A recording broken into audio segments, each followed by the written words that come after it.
Hi friends, how you doing?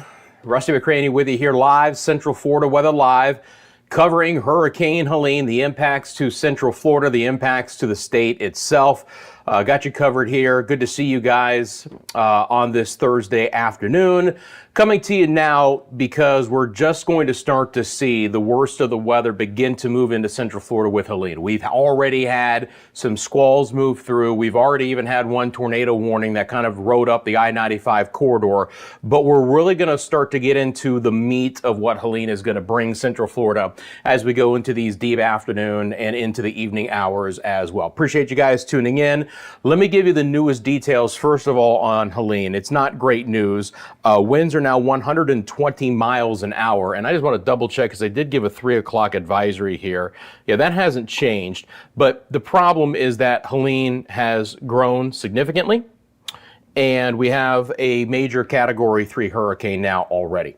The numbers that you see are wind gusts in miles an hour, and those are really beginning to freshen up across the Tampa Bay area, and we're starting to see some heavier winds pick up even in the Orlando metro area as well. We're still getting just passing showers at this point in time, but the wind field is beginning to really rear its ugly head here.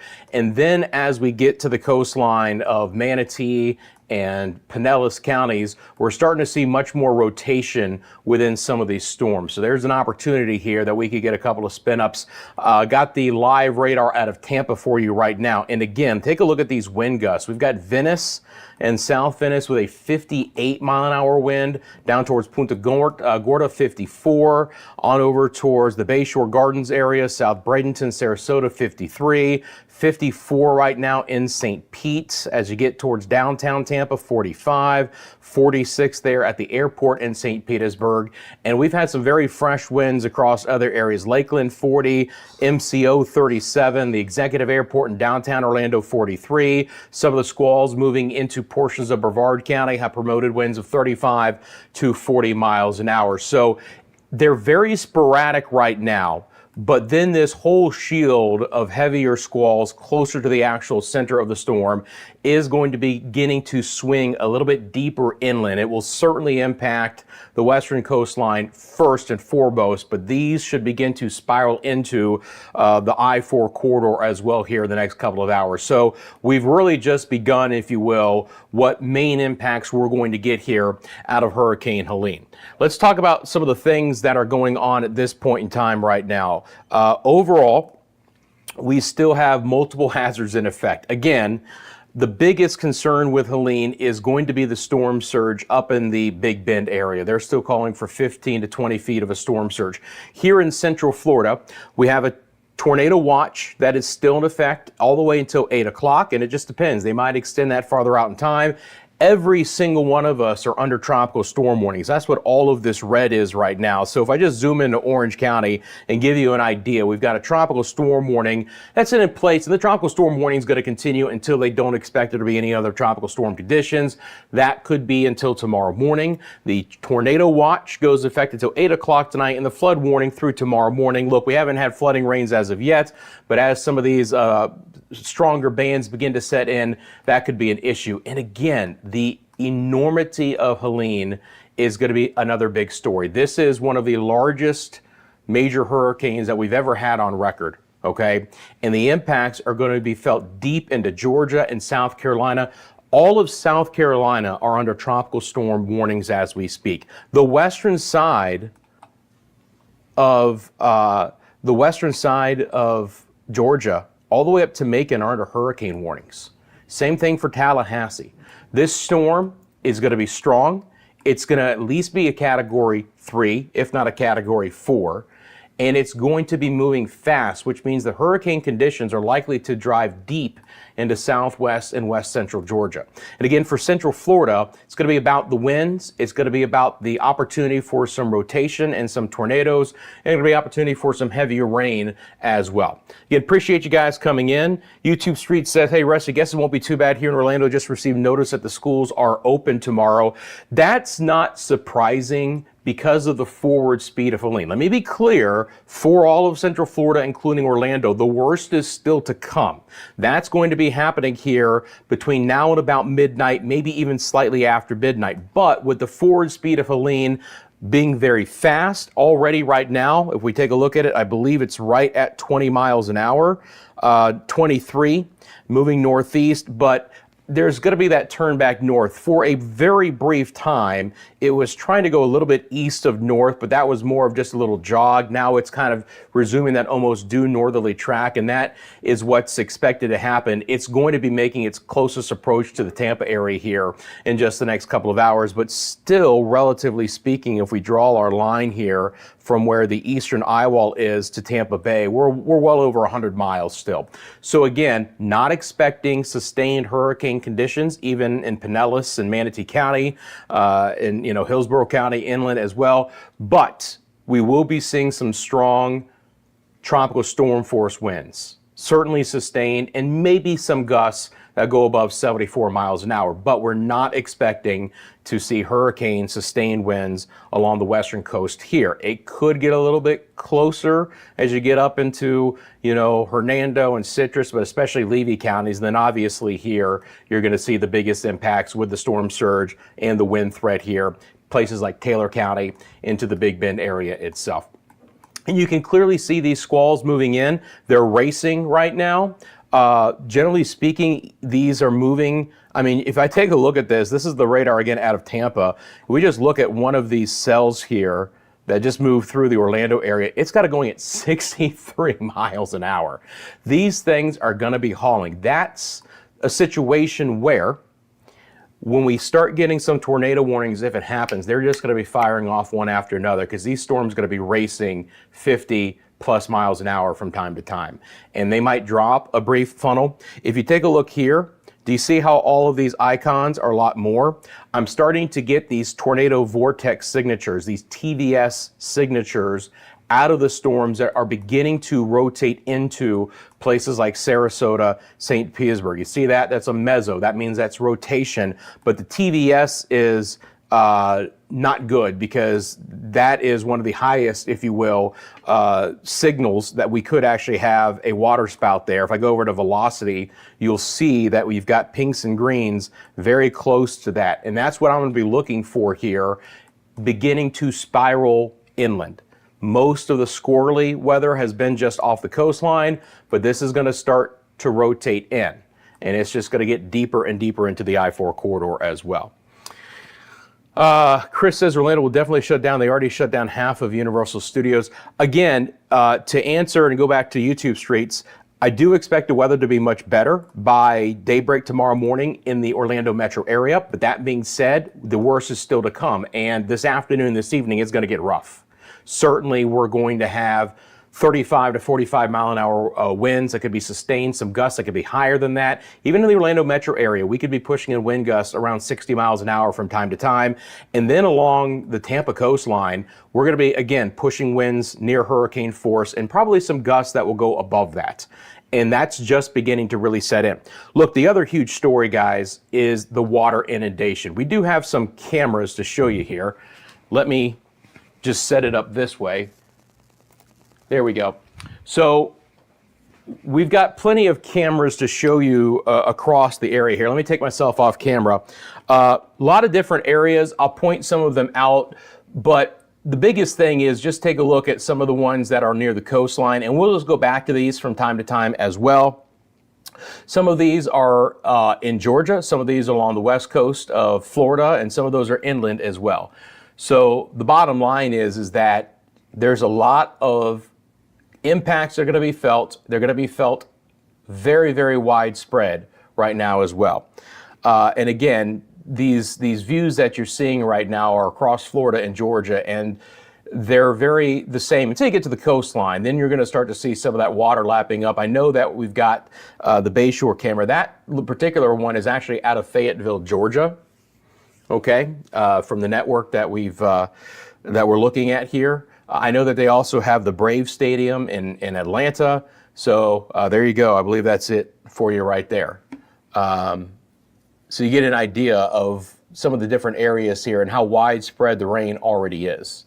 Okay, it's going to be really rough weather for a lot of different areas. We have some other cameras to show you guys as well. That's Hartsfield International there in Georgia. This is a live look to a camera which is just 1 mile from Walt Disney World in the Magic Kingdom. And you can just see, if you are a viewer of Central Florida Weather Live, we've had this camera up now for about a month, and you can see what's happening with these trees. Very steady winds right now, even outside the squalls that are around 25 to 30 miles an hour with some higher gusts. And then once these squalls kick in, you know, that's when the winds will start to go to 40, 50, and maybe even 60 miles an hour, including the Orlando metro area. Here's another shot. This is from the Conway area. This is a little bit closer to downtown Orlando as well. And again, from time to time, we've had the passing squalls. It's looked a lot darker outside. And again, it's been sporadic so far, but it's going to be picking up here, and the winds are going to be more steady, and the rainfall is going to be steadier as well. Back over to some of these other cameras for you right now. Again, a couple of live looks for you here, just keeping an eye out on things. Again, some beautiful shots there. That might actually be the Plantation Inn out of Crystal River. And then this is going to be along the West Coast for you right now. I believe this is in the Tampa area. And again, you can see folks just lining up. They're watching that water come in. There have been numerous reports of some very, very bad storm surges all the way down to places like Venice and Naples. And we're getting some water coming into St. Petersburg and the Gulfport area, and even up in the Big Bend, which is still very far away from the actual landfall as far as time goes. We're probably about 7 hours away still. They're already starting to get a storm surge as well. You're welcome, Jim. Appreciate you. Thanks for coming in, guys. While you're here, thanks for hitting that like button as well. So again, just a lot of different cameras to show you guys. And we'll continue to watch these from time to time as well. Obviously, most interested in some of the cameras that are along the particular coastlines. So we'll be watching those for you as we go through the remainder. That is St. Pete Beach, and you can see how things are kicked up there as well. So again, just some of the ones to show you. Let's get back over to the radar, because again, right now, and I'll just throw on the satellite imagery too. So let me just do this. Let me take off the radar data and just bring on this satellite data.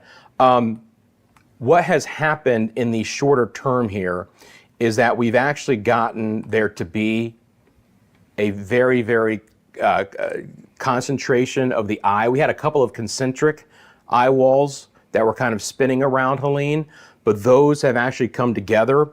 And that's why the wind profile near the center has gotten a lot stronger. Also notice that that turn is due north now over the last couple of hours. There was a slight bobble east earlier this morning, but that's not the case anymore. It does look like it's coming much closer to the center line of where the hurricane center has it. I don't expect there to be a lot of change in this. More than likely, we are going to get landfall somewhere within this cone of uncertainty. The timing has been pushed back slightly. We could be talking about 11 p.m. or even midnight now. Again, it is moving more than 20 miles an hour at this point in time, but still got a ways to go. The 3 o'clock update was north-northeast at 20. So it went from 23 to 20, but that's still some really good forward speed, all right? And so again, obviously, massive hurricane, both in intensity and in size. Already some of this rain is getting deep into Georgia, South Carolina, North Carolina. By the way, for western sides of North Carolina, they're talking about historic flooding, using those words as well. And of course, the rotating storms and a tornado threat. Winds are certainly picking up along the west coast. Now we're getting 60-mile-an-hour winds that are pretty common. There's a 70 or there towards the Laurel area. And again, that's coming with that tornado vortex signature as well. So let's get back over to the radar. Take off the satellite data. Pop that radar back on. So right here where we have a rotating storm, we're getting 70-mile-an-hour winds. It's a gust, but still, obviously, flooding is going to be an issue. Power outages are going to be an issue with downed trees. And again, if you live in Central Florida, really right now, the roughest weather is along the East Coast.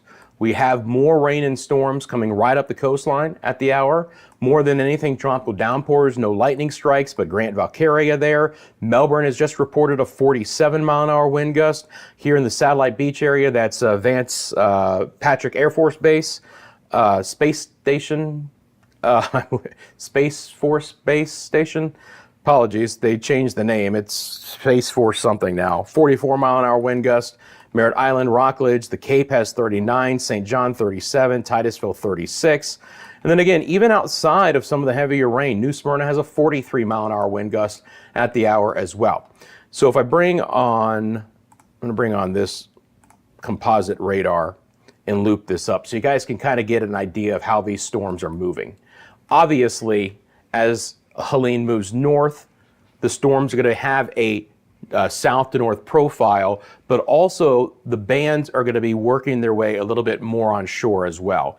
So we're going to start to see more significant impacts very shortly, and we're already getting that again in Pinellas County, Manatee County, portions of Hillsborough County, up towards Pasco County.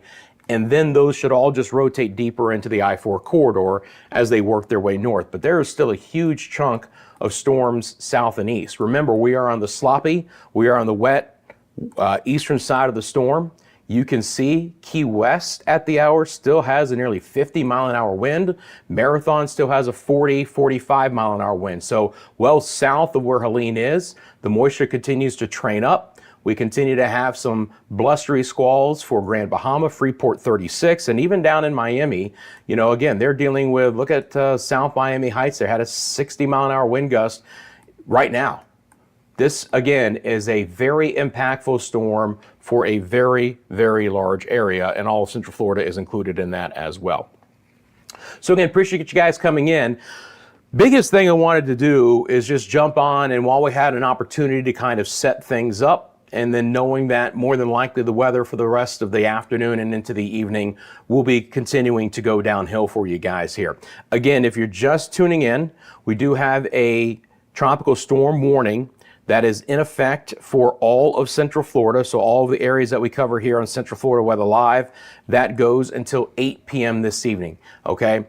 All of the red, and actually probably the easiest way to do it is this. If you see all this right here, these are your tornado watches. There's several of them, as you would imagine, right? But the tornado watch for Central Florida goes in effect through 8 o'clock tonight, all right? And that's all of those pinks that you see. Still have a tropical storm warning in effect as well, and then a flood watch to go along with it. At this point in time, no severe weather, okay? Even though we have, and you know, keeping an eye on it, my system will obviously bring this up, even though we have winds that are gusting to 60 miles an hour, they're not really associated with any thunderstorm activity, so you're not getting special weather statements, you're not getting severe thunderstorm warnings as of yet.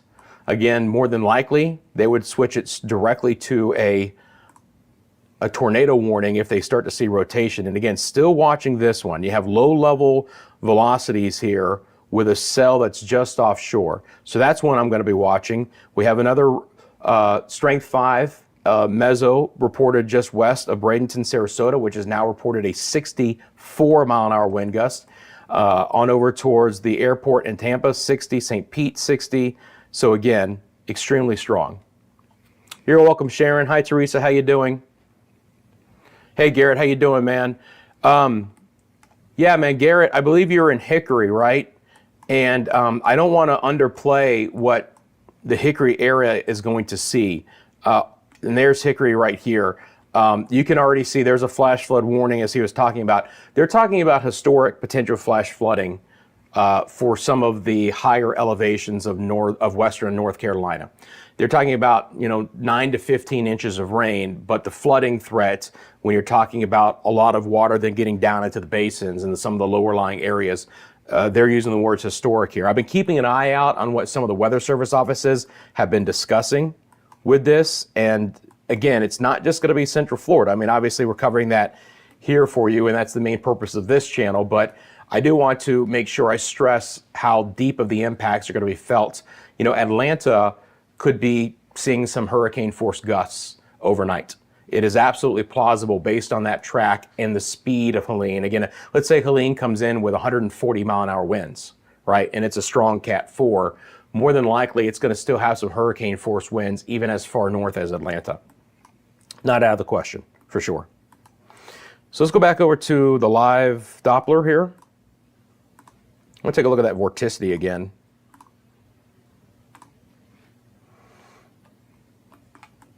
You can certainly still see that there is, if you notice that these pinks and greens are very close to each other, and it's not just that, but the wind profile is pretty strong with these. Yeah, you've got 50 outgoing, 53 outgoing, and then you've got, 50-ish incoming. That means that there is rotation. When you add those together, you've got a 100-mile-an-hour couplet there.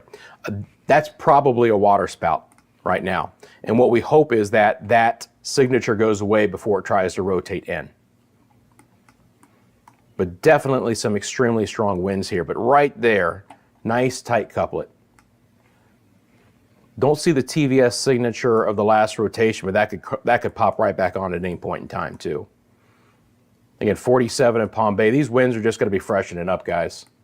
So just expect tropical storm conditions the entire time. Sarasota's up to a 64. And again, the biggest problem is these are south winds mainly, maybe a little bit southeast. It's not the worst wind direction. It's bad, and it's not stopping the water piling in. But again, remember, behind Helene, these winds will actually turn more out of the southwest, and that's an even worse wind direction because a slight westerly component to the wind will pull the water even deeper inland. But we've already had plenty of areas of flooding. See if this button works. There we go. A couple of shots here. That's Tampa for you right now. That is also Tampa. And again, you can see the winds are being kicked up. So a lot of these cameras out of the Tampa-St. Pete area for you right now. And you can just see what the wind is doing to that camera. And a couple of catamarans and sailboats are trying to find some safe harbor there. That is St. Petersburg Beach. I would say it looks a little bit more tranquil than what I would expect. But just a little bit farther south, the winds are even stronger right now, obviously. And again, back to Tampa again, right there. So again, several different cameras to keep an eye out for you guys. And you hope those docks hold on. That's from the Meadows. Gray overcast. You can see that the farther west that you go in the state, they're just within that overcast.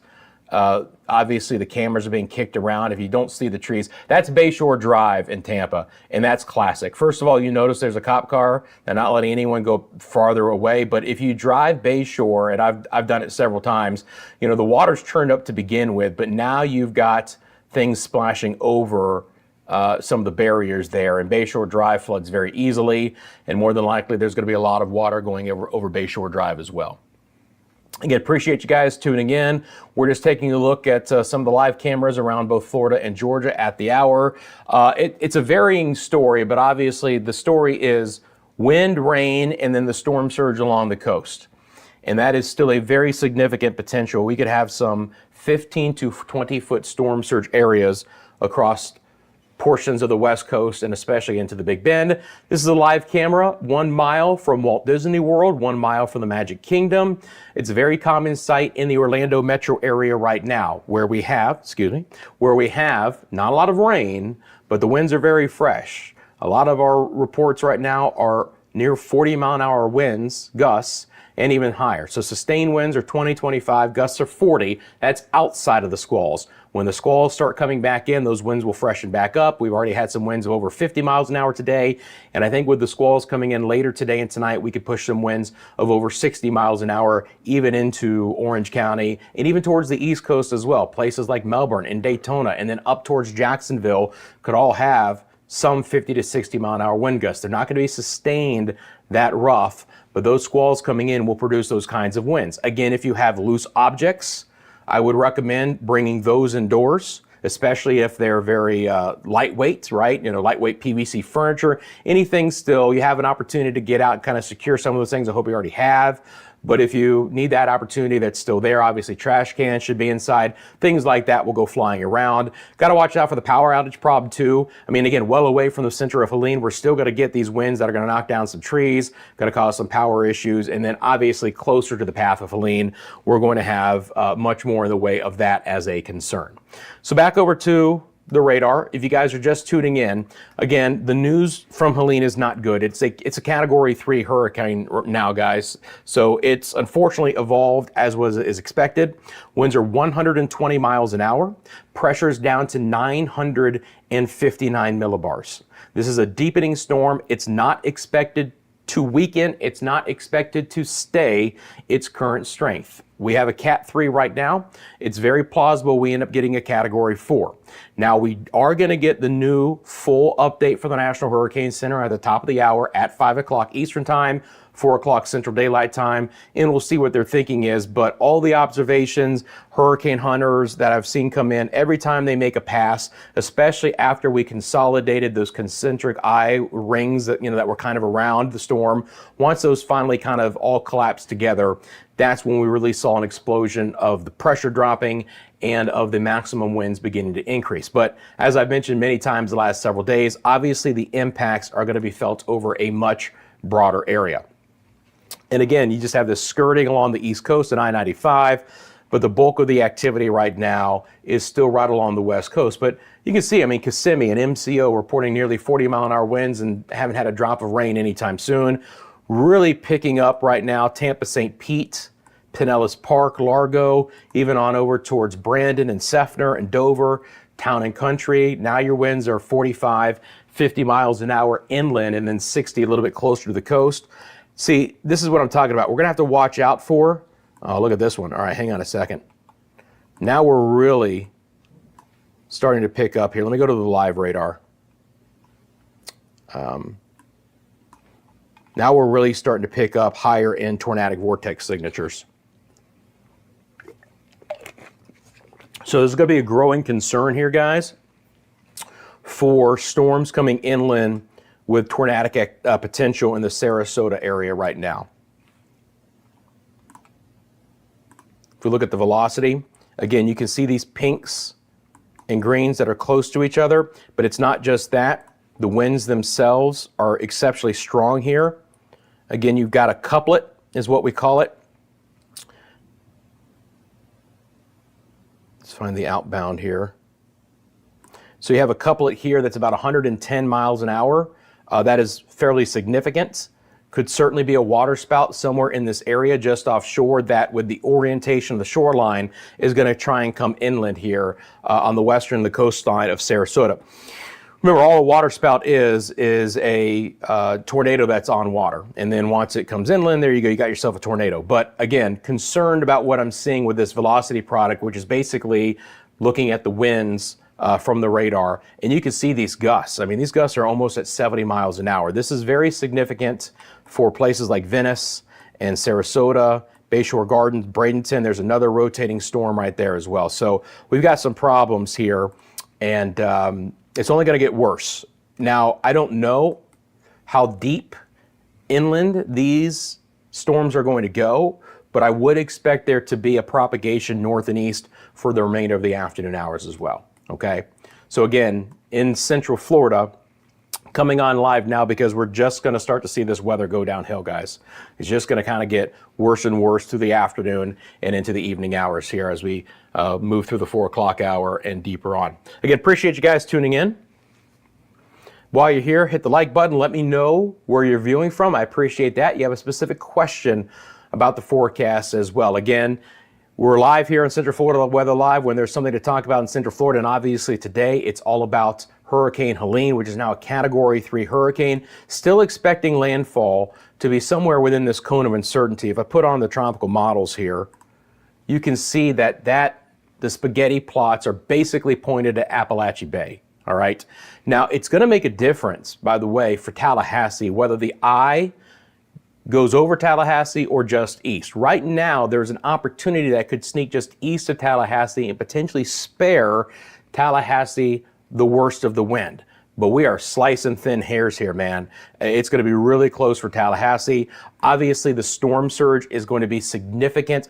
15 to 20 foot storm surge. They're still talking about unsurvivable storm surge, and they should be over the Big Bend area. Even as far south as Cedar Key could have a 10 to 15 foot storm surge. So the amount of water that Helene is going to bring up is going to be horrible. If you guys look at the bottom of your screen, that's a rotating list of cities across Central Florida with the latest conditions for you guys. Again, what I'm showing you are the live wind gusts.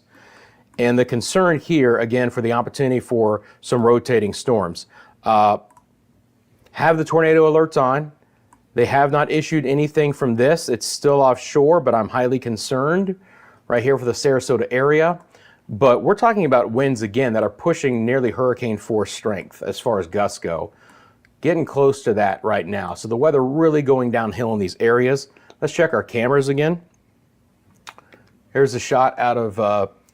and I am almost certain that's Crystal River, simply because I was born and raised there. Shot out of the Tampa area for you guys. Hi, Irene. How you doing? Caribou, Maine in the house. Haven't heard of evacuations of Central Florida like Ocala, Gainesville. I'm concerned. There's never, I mean, look, unless Helene is heading right to Central Florida, this is where everyone comes to evacuate. You know, unless we have like a Charlie situation, if you guys remember Charlie from 2004 coming right in where it's a major hurricane coming up I-4, there's not going to be evacuations for places like Orange County, Seminole County. I mean, you know, those are areas that are in the heart of the state, far enough away from the coastline where that's where everyone along the coast runs to. The other issue, though, is that a lot of people would say, hey, I'm going to head into South Georgia. You don't want to do that either. If you had to find an escape route, you got to go west. You can't go north, you can't go east. You get into, you know, the Carolinas, and they're going to be inundated with flooding and heavy rain as well. You got to go into almost Mississippi, but, you know, it's too late now anyway. But if you live in Central Florida, if you live in the Orlando area, we're going to be just fine. You know, there will be some localized flooding. There will be some, you know, squally winds and a potential for tornadic activity. But as far as wide scale damage with these winds or anything appreciable like that, we're not expecting that. Again, we're not expecting hurricane conditions. You know, higher end tropical storm conditions are possible. But if you live in the Orlando area, you're good. Just make sure you're sheltered. Wouldn't want to be traveling, wouldn't want to be driving if you can avoid it. I mean, obviously some of the first responders can't help that. That's the Bayshore Drive again. Look at a Tampa Bay right now, guys. And you can clearly see, again, they've blocked off part of it. And look at the water spray overlapping the seawall there. That's an area that is going to certainly get more water. That is Mexico Beach for you right now. And so again, keeping an eye out on those things. This is the Walt Disney World area. Again, just 1 mile away, very common sight across Central Florida at the hour. And another look to the Conway area near Metro Orlando, near downtown. And again, 30, 35 mile an hour winds from time to time. Excellent. All right, so let's go back over to the radar. Again, appreciate you guys tuning in. Still going to watch out, concerned about our friends here from Laurel, Sarasota, Bradenton. And again, we're looking at the radar here out of Tampa, the live radar, by the way.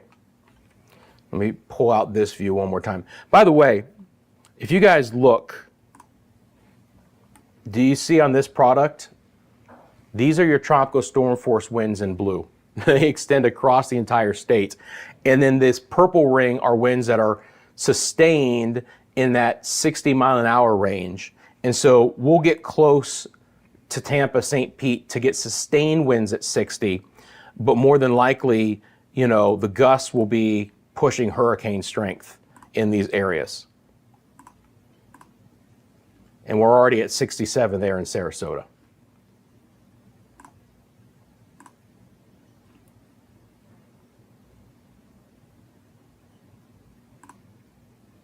Again, we're going to get a full report from the Hurricane Center, the next full update on Helene at 5 o'clock. If you're just tuning in, Helene is a Category 3. Winds are now 120 miles an hour. This was the 2 o'clock intermediate. They did put out a special. They put out a special 3 o'clock update. and they basically have it now going north-northeast at 21, so it says 23. It's come down 2 miles. Just so you know, it's 145 west-southwest of Tampa, or 265 from Apalachicola Bay. So it is expected to pick up forward speed, but if it's 265 from Apalachicola, it's moving at 20 again. You know, how quickly is this going to make landfall? Is it even going to go in before midnight tonight? That's yet to be seen. So we now have a new tornado warning. And this is, again, the situation that we have to keep an eye on here. Let's go over to the Melbourne radar and take a look at this. New tornado warning just issued.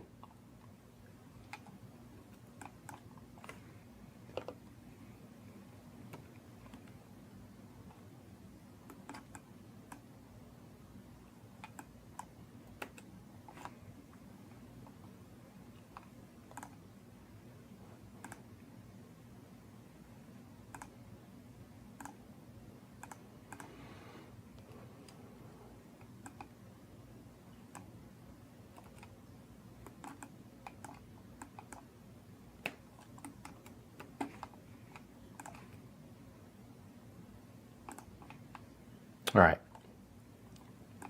Just getting some of the details, switching over to the Melbourne radar right now. So again, this is the situation, guys. Tornado warning in effect.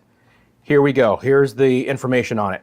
Central Volusia County till 4:45. Severe thunderstorm capable of producing a tornado located over Osteen. That's across the 415, Highway 415, if you know that area, or near Deltona, moving north at 45. It's radar indicated, okay? Deltona, DeLand, Orange City around 4:30. The DeLand Airport at 4:40. So again, this is a new tornado warning. Again, on my system, we can do a lot of different things. That is going to be your estimated time of arrival based on the location of the storm right now. Also, we can look at the ETAs of the actual locations here. So again, we're looking at the Deltona area here in just about 4 minutes. The time to impact is counting down on your screen right now. So Deltona, or just east of Deltona, crossing the I-4 corridor near Lake Helen, as you see, at 4:37, so in about the next 9 minutes, and then moving up towards DeLand, and again, around 4:40, impact expected there in about 15 minutes. So this is a tornado warning that is currently in effect, and this is exactly the situation with these rotating squall lines that are coming in. Here it is. You can clearly see it. If you take a look at the purples and the greens that are next to each other, we certainly have a couplet here in this area. So if you know anyone who lives in these areas, and it's a decent couplet too, guys. We've got 40, 60 outbound.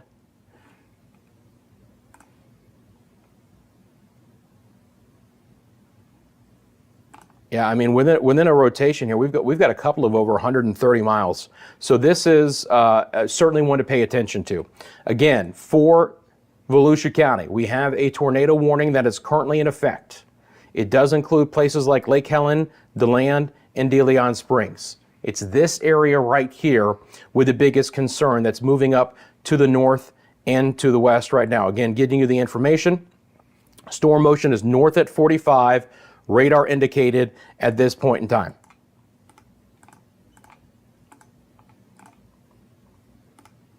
Bring back up the actual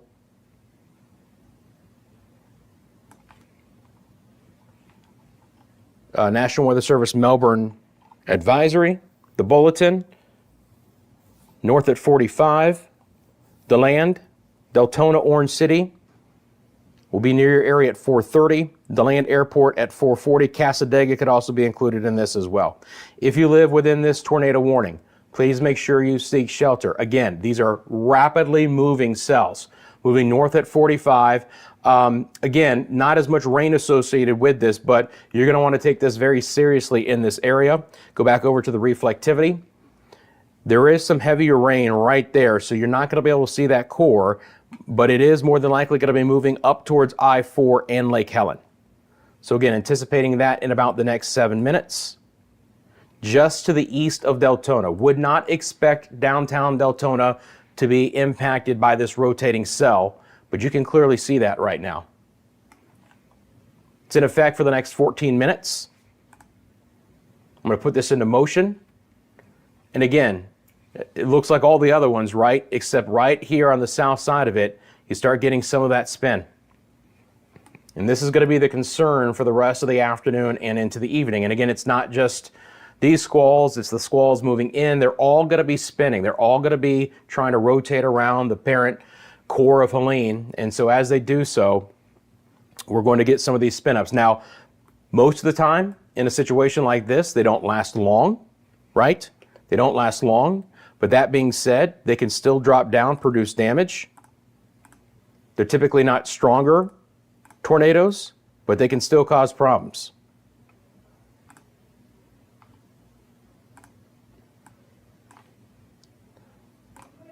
Let's go back to the live scan here.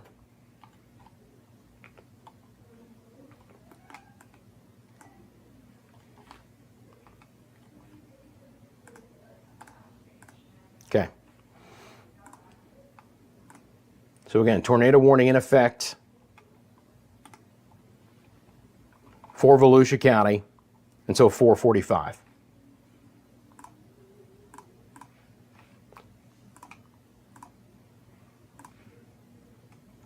And it's very clear to see where this couplet is, right here. From Deltona, this area of concern is about 4 miles.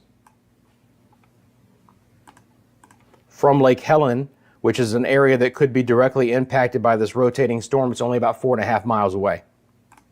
Okay? Let's go back over to our tracking system.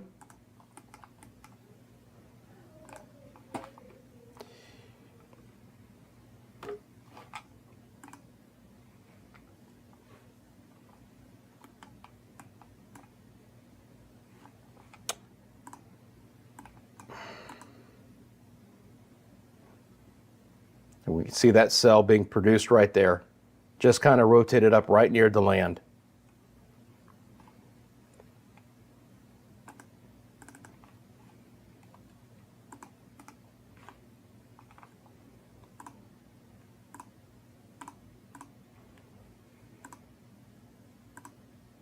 Just taking a look at a couple things behind the scenes here, guys. Just as far as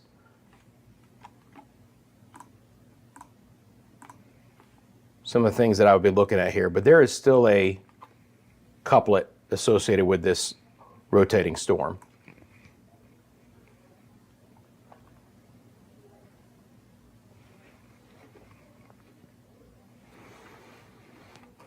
And it is still present as we speak.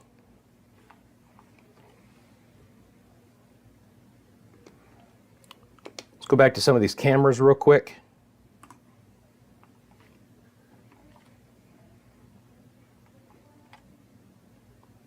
Well, you can just see that Helene's presence is being felt across the state. That's a relatively tranquil shot, relatively speaking, right now. But it is going to cause some problems.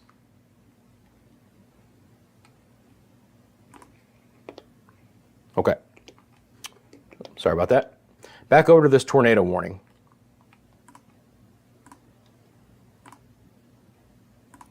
Goes for the next 11 minutes.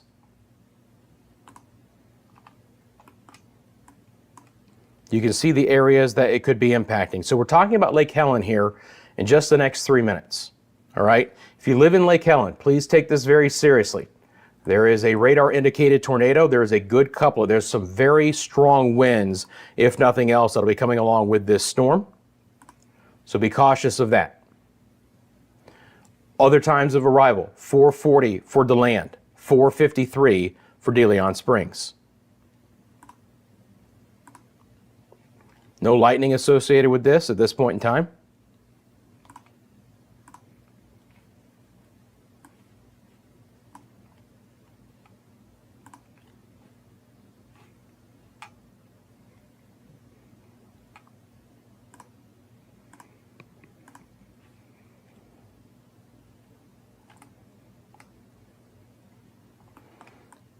There's a 38-mile-an-hour wind gust here in DeLand, and again, at 45 miles an hour, it's moving fast.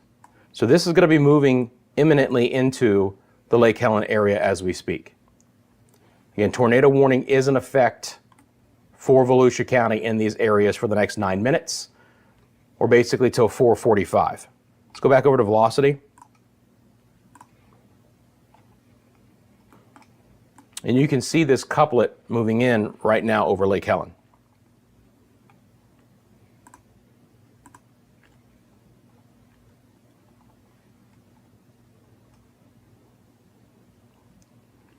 So because my system can literally take where that area is and plot it on, saying it's about another minute or so to move through Lake Helene. It does look like, though, it's getting very close. Again, these things are going at 45 miles an hour. It might even be hard for the radar algorithm to continue to pick that up. But this will be crossing I-4 very shortly as well.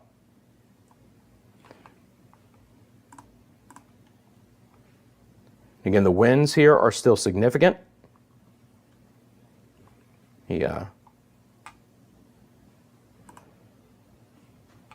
Now we're up to 74. It's an even stronger couplet now, guys.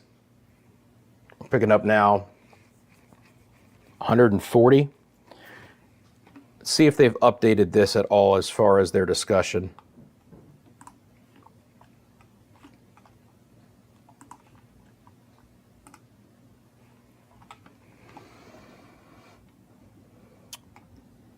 They have 436, so they literally just updated this. It's still radar indicated.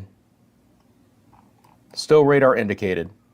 So no confirmation of anything, but that is a very significant couplet over Lake Helene, over 44. If you know 44, so 44 goes east over Samsula. Remember, this started over the Osteen area on 415 and has been working its way kind of to the north-northwest.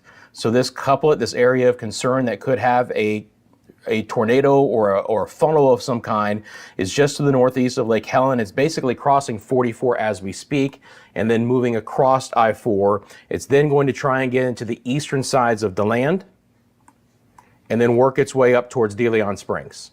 And again, the tornado warning is in effect for the next 8 minutes.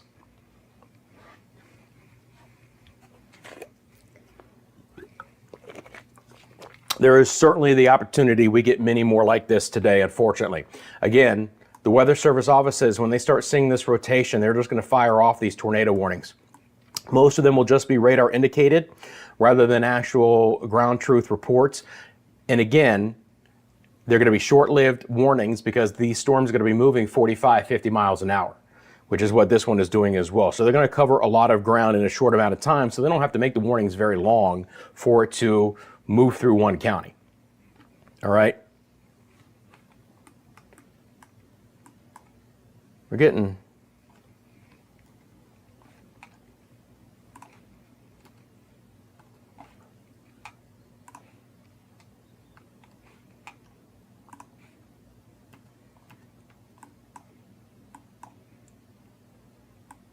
Looking to see if I wanted to bring the Jacksonville radar on. I think we have a decent shot still here. Right there.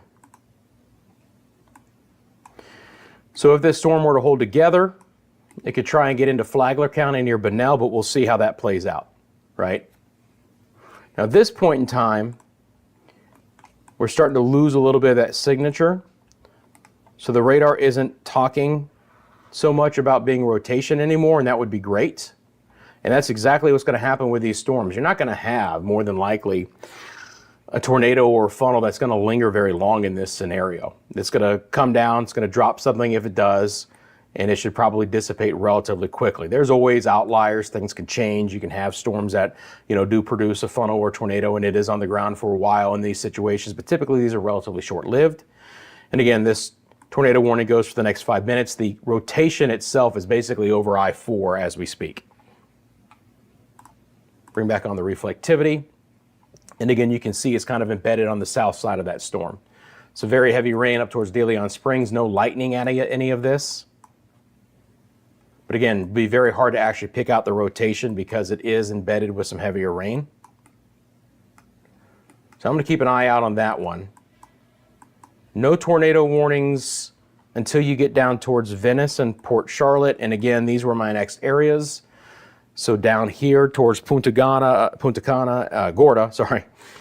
lot of Caribbean forecasting. South Venice and Venice. Now you have a new tornado warning down here. And all of these storms that are beginning to push on shore are rotating just like that. So we have to watch out for Bradenton and Sarasota and Tampa and St. Pete and Ruskin and Gibsonton and Indian Rocks Beach and Clearwater and Palm Harbor and Newport Richey and Brandon. All of these areas here are going to start to see not only the really strong winds, but more rotation with the storms coming up as well. And again, thank you guys for coming in. Appreciate you guys supporting the channel. Appreciate you guys liking this live stream. You can drop a comment in the section below where you're viewing from as well. Again, Rusty McCranie here with you, Central Florida Weather Live, 4:41 on a Thursday. We are covering Hurricane Helene, which is located about 140 miles to the southwest of Tampa. It is a Category 3 hurricane. Winds are 120 miles an hour. We are going to get an update from the Hurricane Center shortly for their 5 o'clock Eastern Time advisory. Obviously, right now here in Central Florida, all of the numbers that you see are current live wind gusts. And there's a lot of areas where we're 35, 40, 45 miles an hour, then back down towards the west coast. We're 50, 60 miles an hour. We have 2 separate tornado warnings, one as far south as the Venice area along the coast, and then one right here in Volusia County that goes for the next 3 minutes. This one is moving north at 45 miles an hour. So as these squalls come through, the winds will freshen up. There's an opportunity that some of these cells will rotate, and we could see some additional tornado warnings issued. It is going to be a threat. There is a tornado watch for all of Central Florida that goes until 8 o'clock. So if I throw that on, you're going to see everything light up here in this purple, and that is the tornado watch for the central and the southern part of the state. Then you have a completely different tornado watch for portions of the north central and into the panhandle, and then Georgia as well. Look how widespread, even into South Carolina. All of these are tornado watches. So from Miami to Columbia, South Carolina, tornado watches are currently in effect. And again, what that means is a tornadic potential is there within these areas. And typically these watches are issued for a while. Now it looks like, all right, they didn't. Just want to make sure they didn't issue a new. I don't like to have the watch and the warning on at the same time because sometimes the watches look like the warnings except they're just filled in different, but they're about the same color. 38 mile an hour wind gusts here in DeLand. If you live in this area, again, take this very seriously. The last update to this bulletin at 4:36 still is just talking about a radar indicated tornado. And now they have it moving north at 55, okay? So a 55 mile an hour forward speed. You know, again, we see a little bit of those pinks and greens still on the eastern side of the land. So it does expire in 1 minute. We'll see what the Weather Service out of Melbourne wants to do with that. But it's kind of out there by itself, which is one reason why I think it was able to spark a little bit higher rotation. And you can see that counting down on the system as well. Still pinging on a lot of 60s here. 49 in Tampa. St. Pete, 60. East of Largo there. I do have the buoy data as well. So I can bring on these buoys. I know there's one not that far east of the storm. So you have a 67 here. This buoy may not last. The other great thing too is that we can also monitor on these discus buoys. They do report wave heights. So the one that is located right in the path of Helene is what, a 6-foot wave height so far. See how far away that is. Let me bring on the satellite data too. It'll probably be a little bit easier to tell exactly where the center is right now.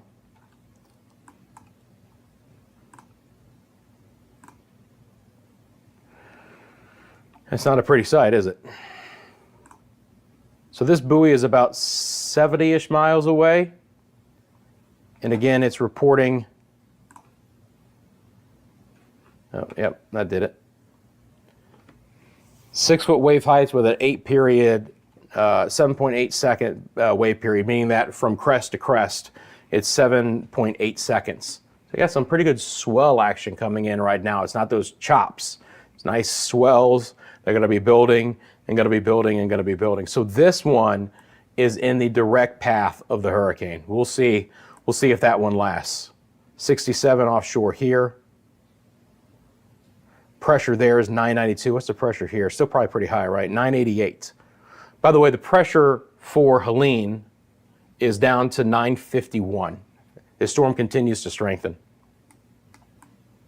They did allow the tornado warning for Volusia County to expire. That's good news.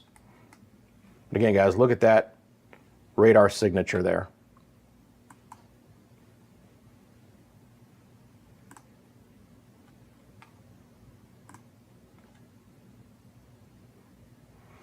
It's a big storm.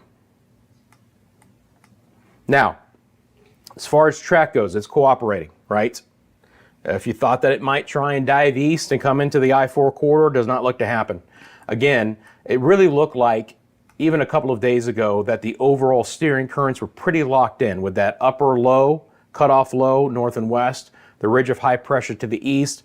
There was really just basically an alley for Helene to come up to. There's been some jogs, obviously, in the track, but nothing significant, right? Nothing extremely strong as far as a big shift west or a big shift east. So I think we're looking at landfall about the same location we were talking about this time yesterday. Kind of, again, the Big Bend, far western side of Appalachia Bay, trying to get to the eastern side of the Panhandle here. Places like Apalachicola, Carabel, Sopchoppy would be included in that. And you notice that, again, even well ahead of this center, as these storms are coming inland to these areas, they're rotating enough where they're getting numerous tornado warnings as well. Okay, going to be an active day from here on out, bottom line, across the entire state, really.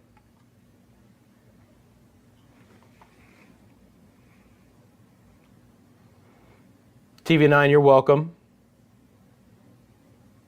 Hope you guys are doing well. Again, appreciate the support. You can find some ways to do that in the description below. You can also do a big favor just liking this or sharing this with your family and friends as well. Appreciate you guys tuning in. What do you say we check out a few cameras here? Let's go back out to that. Again, just a few shots around portions of Florida and Georgia.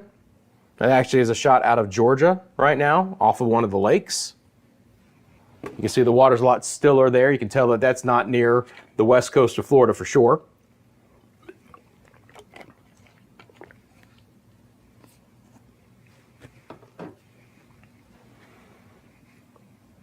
Couple of other shots here. Again, some are more tranquil than others. Some have more kicked up surf and sea conditions.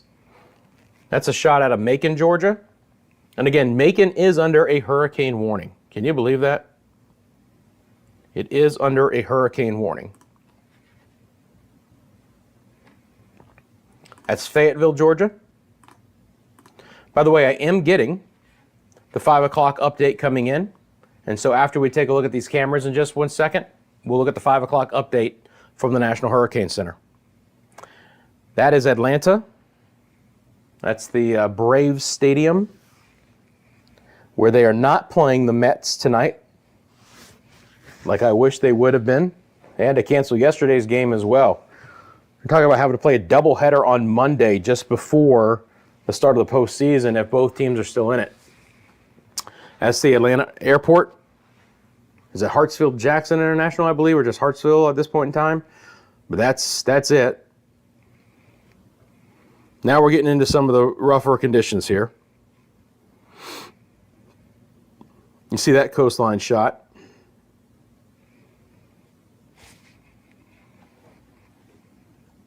That is Naples, which is on the west coast. They had some significant weather there a little bit earlier. It is a little bit calmer at this point in time, which is great news.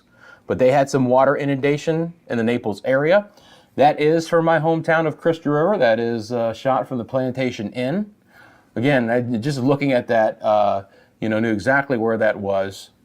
I spent my childhood running around those canals. Actually, I grew up on a canal not too far away from that shot. We're back over to the Tampa area for you now with some of these other views. And again, you can just see the winds freshening up. really just depends. You got to get basically to coastal Pinellas County, even Manatee County, for the winds to be the strongest that we're seeing right now. The gray skies moving across the area, nothing new there. But again, you can just see how ominous they are. You can see how fast those low-level clouds are moving and rotating in. There's Tampa for you. Again, we'll have to see what the storm surge is going to do. If you look on the top left-hand side of your screen, it's already coming over some of that dock area. And, you know, can these smaller vessels and can these other docks really, you know, support what's going to be going on in that area? We'll just have to kind of wait and see.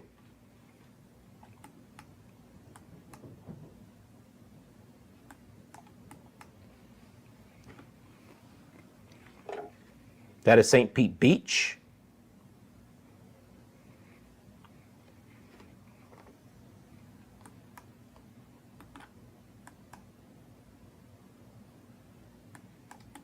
And then back over to that Tampa shot. All right. So, the 5 o'clock advisory is in. It hasn't updated on my weather system yet, but I'll just pass it along to you guys. Hurricane Helene now has winds of 125 miles an hour. So it is a really solid Category 3. It is moving to the north-northeast at 23, so it's back up to a 23-mile-an-hour forward speed, and the pressure is 951 millibars. This is a dangerous Category 3 hurricane. More than likely, this is going to continue to strengthen as it approaches the coastline here, and again, landfall more than likely is going to be probably pushing the midnight hour now, more than likely, right? Let's take a look and let me get some of this information off. Hopefully soon, we're going to update this track and everything on my weather system, but right now it's just not 100% on. Again, you can almost see there, again, hurricanes, they just don't go in straight lines, guys. They wobble back and forth. Right there, where you saw that bigger wobble, was when thunderstorms developed on the northeast side and then got pushed back into the southwest side. Now, if you take a look at this thing, look how concentric it is, right? Is this the 5 o'clock? It hasn't updated yet. No. Let me just take off that icon real quick, just so we can take a look at the pure satellite imagery. I mean, this is a nasty storm. And it's going through the northeast Gulf Loop with sea surface temperatures running in the upper 80s to near 90 degrees Fahrenheit. There's a lot of divergence in the upper levels of the atmosphere. There's a lot of lift. Nothing is really going to stop this from continuing to strengthen. Again, I think the track is on course. The next plot point from the hurricane center is inland. So at this point in time,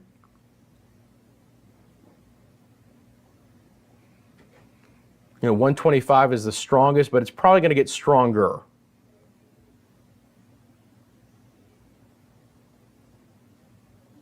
Just reading kind of the key messages here.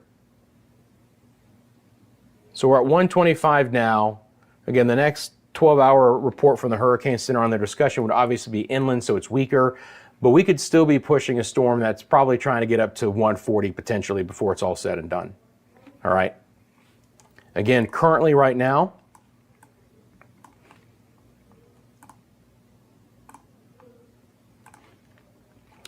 kind of from the eastern eye wall to the Tampa-St. Pete area, we're a little bit more than 100 miles. This is going to be the closest approach to these areas. All right. Thankfully, the hurricane force winds do not extend out that far. See, we got the 5 o'clock advisory in. We do. Okay, so let me bring this over here, and we'll just look at it together. All right. Again, it says it's 130, and that's probably where the true center is from Tampa. 175 from Tallahassee. Maximum sustained winds are 125. Moving to the north-northeast at 23 miles an hour. So big time forward speed. Minimal central pressure is 951 millibars. It's 28.09 inches. No changes to the watches or warnings, no changes to the storm surge warnings. Hurricane warnings are still up from Anclote River to Mexico Beach. That's basically from just north of Tampa all the way into portions of the Panhandle there. And then deeper inland, you've got hurricane warnings, as we've already talked about, all the way up to Macon, Georgia. These are just coastal areas here on this. The storm surge warning is still in effect, all that you would expect there. Again, just talking about the pure size of Helene being a big thing. The fast forward speed, allowing strong damaging winds to penetrate well inland because it's going to be a Cat 3, maybe even a Cat 4. Now, hurricane force winds do extend 60 miles out, so basically probably to right about here. But they're not reaching the west coast of Florida yet. Again, sustained winds of over 74 miles an hour, okay? But the tropical storm force winds extend 310 miles away, covering the entire state, no problem, and then getting into Georgia and South Carolina very shortly as well. We did have a gust of 69 in Venice and a gust of 66 in Venice Beach. They're still calling for the 15 to 20 foot storm surge from Carabel to the Swanee River, and then 10 to 15 on either side to Apalachicola, and then south down the west coast to Chaskawiska. So nothing has really changed in their thoughts about the impacts, and I don't see why it would. All right, so the new cone is on. We'll bring back on the icon then. Let's see if the new track has updated. Nope, not yet. So this is the new, at least, cone of uncertainty. Has it nudged a few miles east? Yes. This would be good news for Carabel and Apalachicola, Port St. Joe, staying on the western side. This would be worse news for Appalachia Bay in general, Horseshoe Beach, even down towards Cedar Key, where we start to get the stronger winds to get closer to those areas, and of course, getting the storm surge threat to come along for the ride as well. Let me go back over here just to keep an eye out on these tornado warnings. Still have the one in Venice, but it looks like that's not going to last much longer. All right, so that's the newest information from the National Hurricane Center on Helene. Again, 125 are the maximum winds. And I could put that up there as well. I mean, I do it for other ones. It's probably a good idea, actually. So let's just loop this up.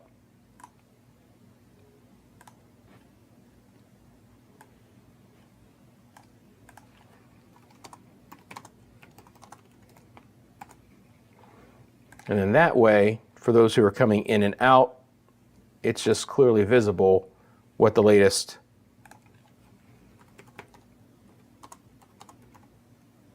information is. So we got 125 mile an hour winds. We've got a pressure of 951 millibars. Not 951 B millibars, just 951 millibars. And again, it's really beginning to haul, moving to, is it just northeast or is it north-northeast? North-northeast. Should be going north-northeast. Shouldn't be going northeast. At 23 miles an hour. Okay. So there you go. Now again, I can just bring up that advisory, but at the same point in time, no reason to. You just keep that up there. So let's get back over to the main deal here, and that's to take a look at what's going on live with these storms. Again, tornado watch is in effect till 8 o'clock for all of Central Florida. Those big rings that you see are the system painting on the potential for where the tropical storm force winds, but we're already seeing that.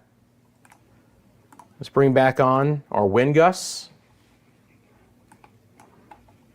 And again, these storms here, and they do have a new tornado warning now that's going to include Sarasota. So got to watch out for that. In this tornado warning, it would include Bloomingdale at 5:35, Brandon at 5:38, Tampa at 539. Now this, if it holds together. Remember, this storm is hauling. It's going to be moving fast. It is moving north at 75 miles an hour. Are you kidding me? I've seen a lot of 60s and even 65s.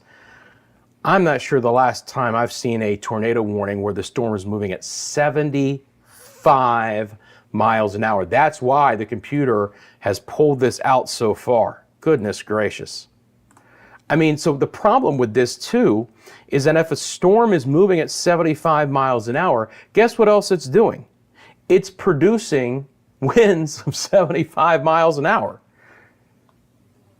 So again, that's why, I mean, like, it's crazy, but you can see now, again, does it hold together that far? We'll see. The warning doesn't go out that far in time.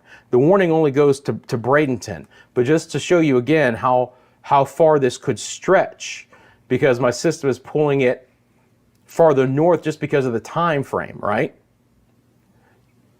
So really, the tornado warning expires in 13 minutes, and that's the extent. You can see my computer says we hit the end of the polygon north in about 15, 16. So I do want to be clear, places like Brandon and Gibsonton and Ruskin, you're not under a tornado warning. But if this cell were to hold together at 75 miles an hour, life's going to come at you fast. Like, I almost don't believe it. As far as like,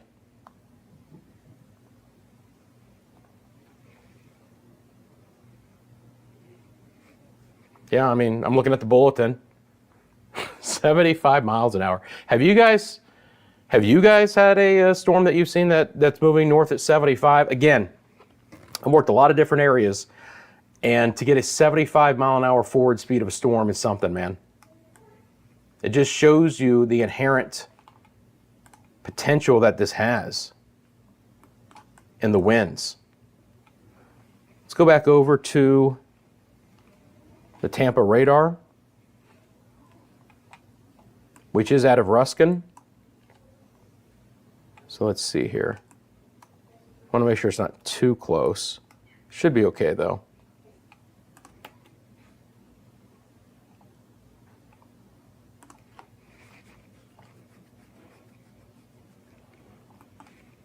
Now you can see a nice little appendage there at the south side, no doubt about it. It'll take just a second to pop on. Yeah, you can see that little appendage sticking out there.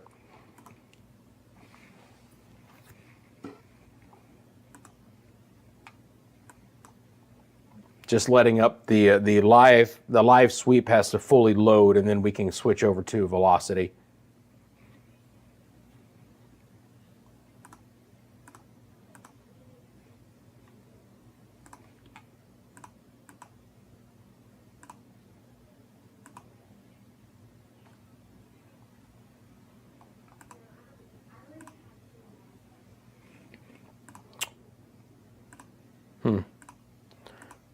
There we go. Yeah, boy, look at that. Here you go, guys. Right here.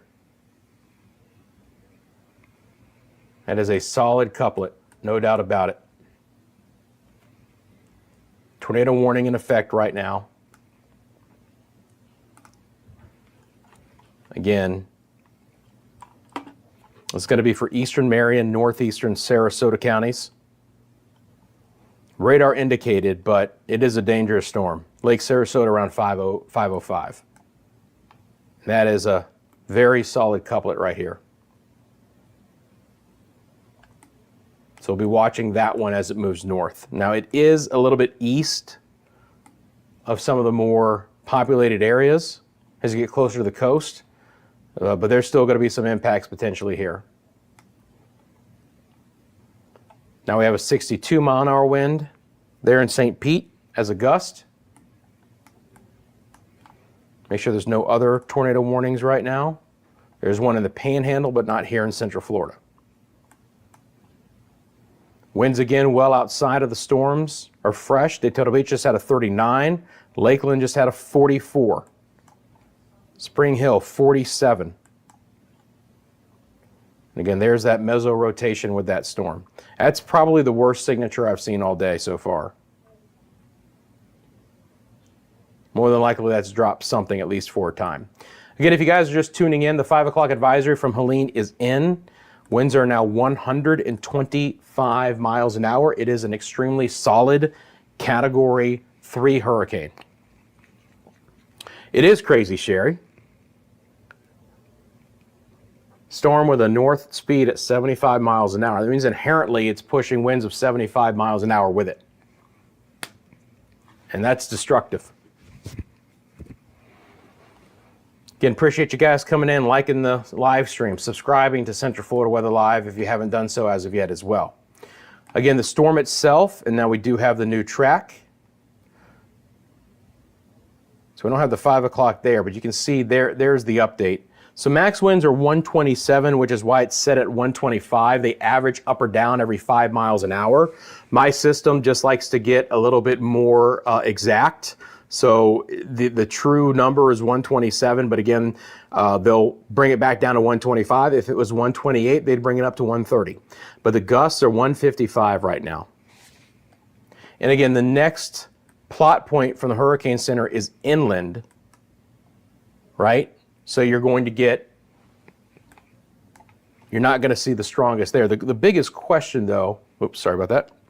The biggest question is, what further strengthening happens between now and midnight as it tries to get into the Big Bend? You see this right here? There's a water spout. Meso strength index of 14. I think it's the highest I've ever seen since we've had this system. A lot of rotation. Lot of rotation. All right. Second tornado warning is up for Port Charlotte. So you get the idea. And as I've mentioned, as the main feeder bands, squall lines inherent with the core of Helene begin to push inland, now we're getting the tornado threat beginning to come up. Still doesn't mean, just like earlier, that some of the far outside squalls could have some rotation and produce a tornado warning like we had in Volusia County during the 4 o'clock hour. But these cells that are lining up right now along the west coast obviously have a ton of wind. They're rotating. We're getting some tornado warnings. They're moving so fast, and they should just continue to spiral inland a little bit more for the remainder of the afternoon and into the evening hours. Now, how deep inland, talking about Orlando area, that this gets is to be seen. We're not at the closest approach to Orlando from Helene, but we're relatively close. Helene is really not forecast to move much farther east. It'll be a slight east tug, but generally speaking, again, there hasn't been a lot of change in the thinking and the forecast, and it's still coming up to the Big Bend. And again, 2 separate tornado warnings on the western side there. So already they're getting a storm surge threat, and they're getting these tornadic cells beginning to kick in as well. Let's take a look at some of the cameras for you here as well. Again, you can just see some of the spots. That is Naples, which is just south of all the action right now. Still some gusty winds. You can see that palm tree. You can see the low-hanging dark clouds moving through, right? But things have quieted down a little bit in Naples. Now, that doesn't mean that they're not going to pick up a stronger storm here and there. There's my hometown of Crystal River. Still a little bit too far north. They're getting some winds of around 25 right now. That shot, the weather is going to go downhill over the next couple of hours. All right. Another shot again to the west coast.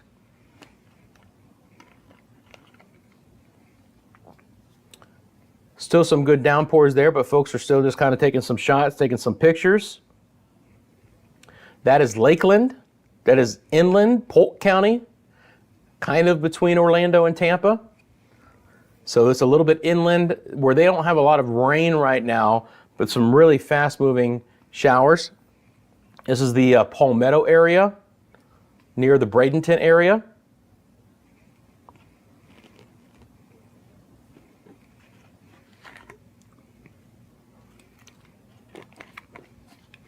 That's that particular camera. Live conditions, by the way, are scrolling at the bottom of your screen. for many, many cities across Central Florida. So back over to St. Pete Beach.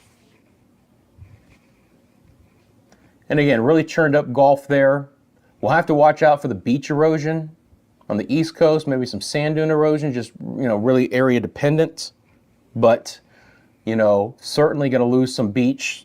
We're going to have some erosion coming along with this, seawall damage, and especially up north when we're talking about the storm surge. This is the Meadows. And you can see right now that's some really solid wind. That's probably sustained in that 40-mile-an-hour range right now with some higher gusts there. And they've shut off the passage of that canal. Again, just another blank camera there. Apologize for that, but we've got a lot to rotate through.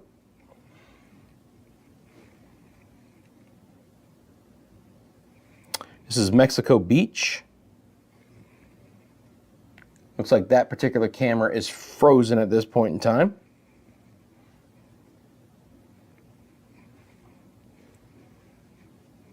Get you another shot again of a frozen Mexico Beach.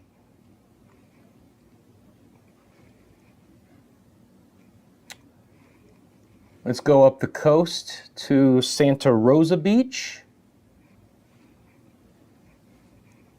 Again, looks like these panhandle ones are beginning to kind of freeze on us here. And this is when this camera was live, this was a cool shot here. This is Santa Rosa Beach where they've got the double reds flying. But again, it's frozen at this point in time. Hopefully they'll reconnect, but they've been in some tornado warnings already in these areas.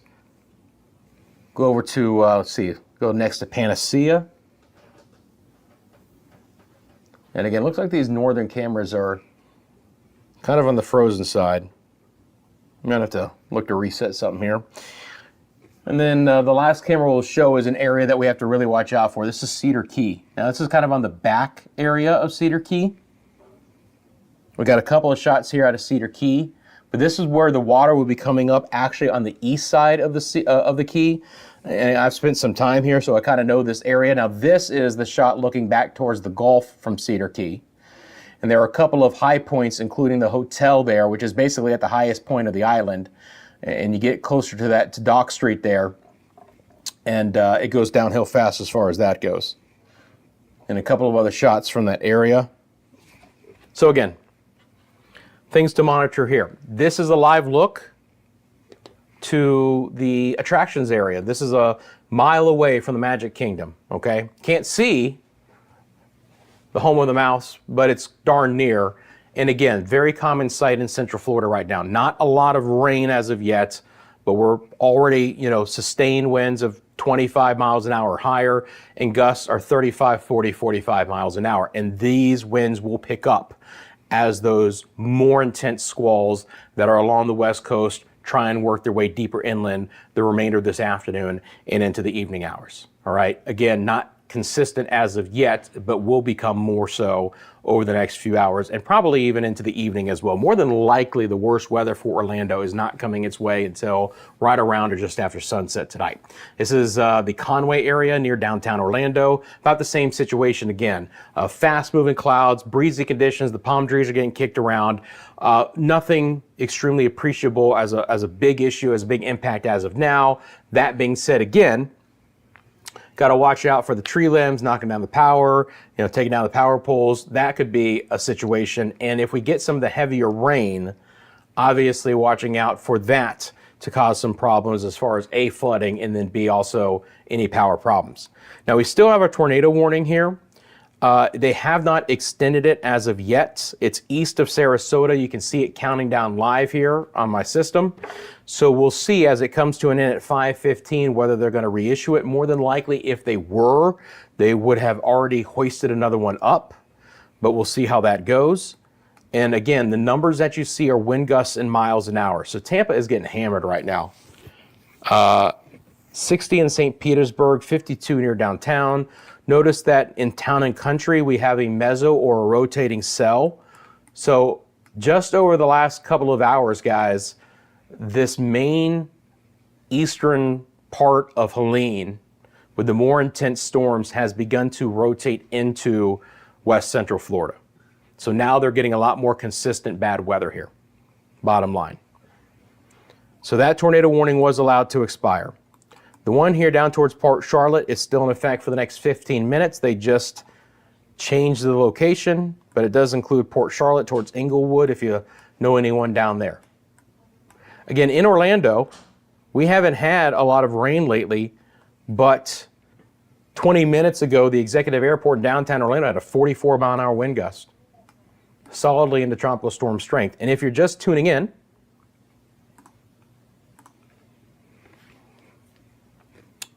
I'll bring on all of the watches and warnings that are currently in effect. As you would note, it's a crap ton, and that is an official term.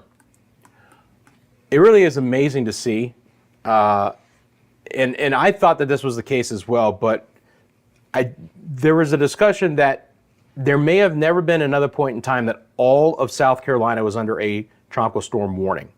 Tropical storm watch, or portions of the state under a warning, or even a hurricane watch or warning, but to just basically blanket South Carolina under a tropical storm watch is something. Western North Carolina is also a tropical storm warning. The big problem in these areas is going to be the flooding potential. They're discussing along the Blue Ridge escarpment over a foot of rain, maybe 15, 18 inches, and they're using the term historic flooding. So it's going to be a big issue. How about Macon, Georgia being under a hurricane warning? You know, Macon's deep inland, guys. And as far north as Macon, Georgia, you got a hurricane warning. Back in Florida, again, just an area that I'm going to be closely monitoring is Tallahassee.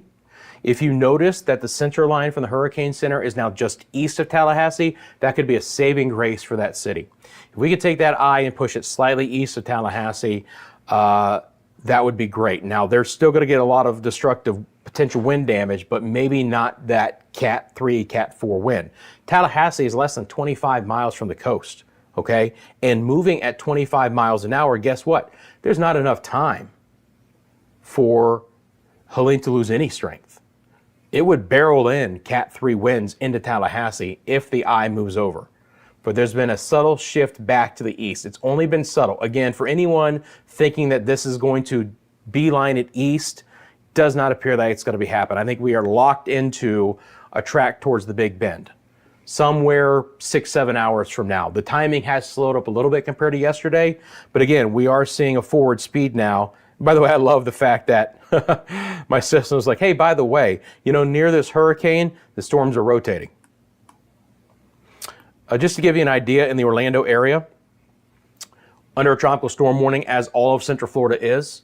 And again, that goes basically until tropical storm conditions aren't expected. They're just going to let it go until they finally think that we're not going to have consistent tropical storm conditions. Then they'll cut it off.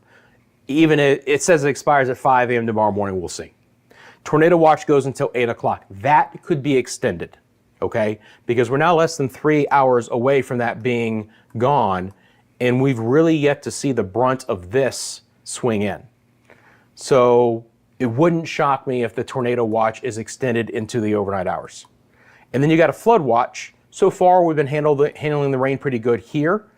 It's getting squirrely on the west coast, but it's not because of the rainfall. It's because of the storm surge. I do have the ability as well to bring on local storm reports. This can get squirrely. There they are.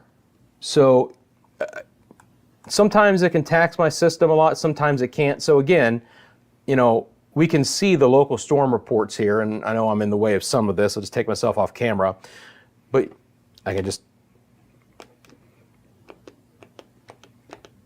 the on-camera button broke. Oh no, I can't go off camera. Anyway, I can fix that later. But you can see again the local storm report, and then it tells you exactly what it is. What's interesting is, I don't know why we're not getting any local storm reports here.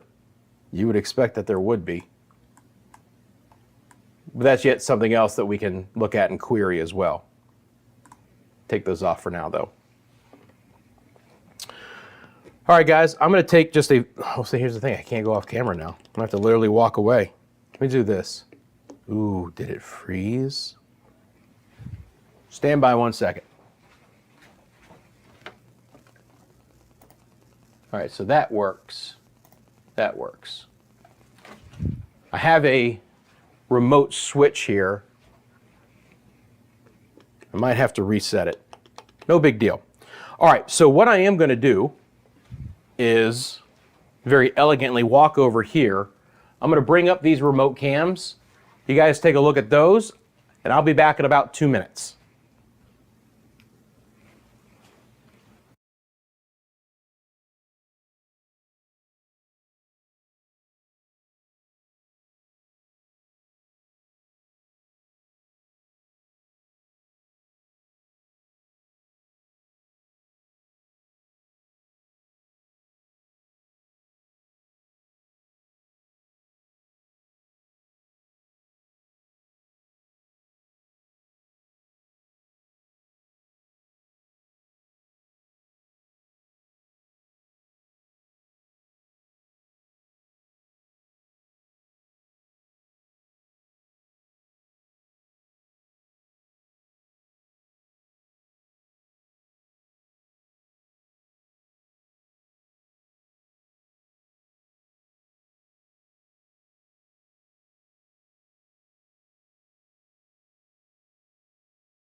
How we doing, guys? Okay, excellent.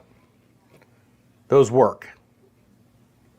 Check, check. By the way, give me a thumbs up if you can hear me. Just want to double check as well the microphone, but we should be good. And it looks like my remote is back working as well. Ooh, that didn't feel good. I have a temporary crown and the temp popped off earlier this week and I didn't have a chance to go.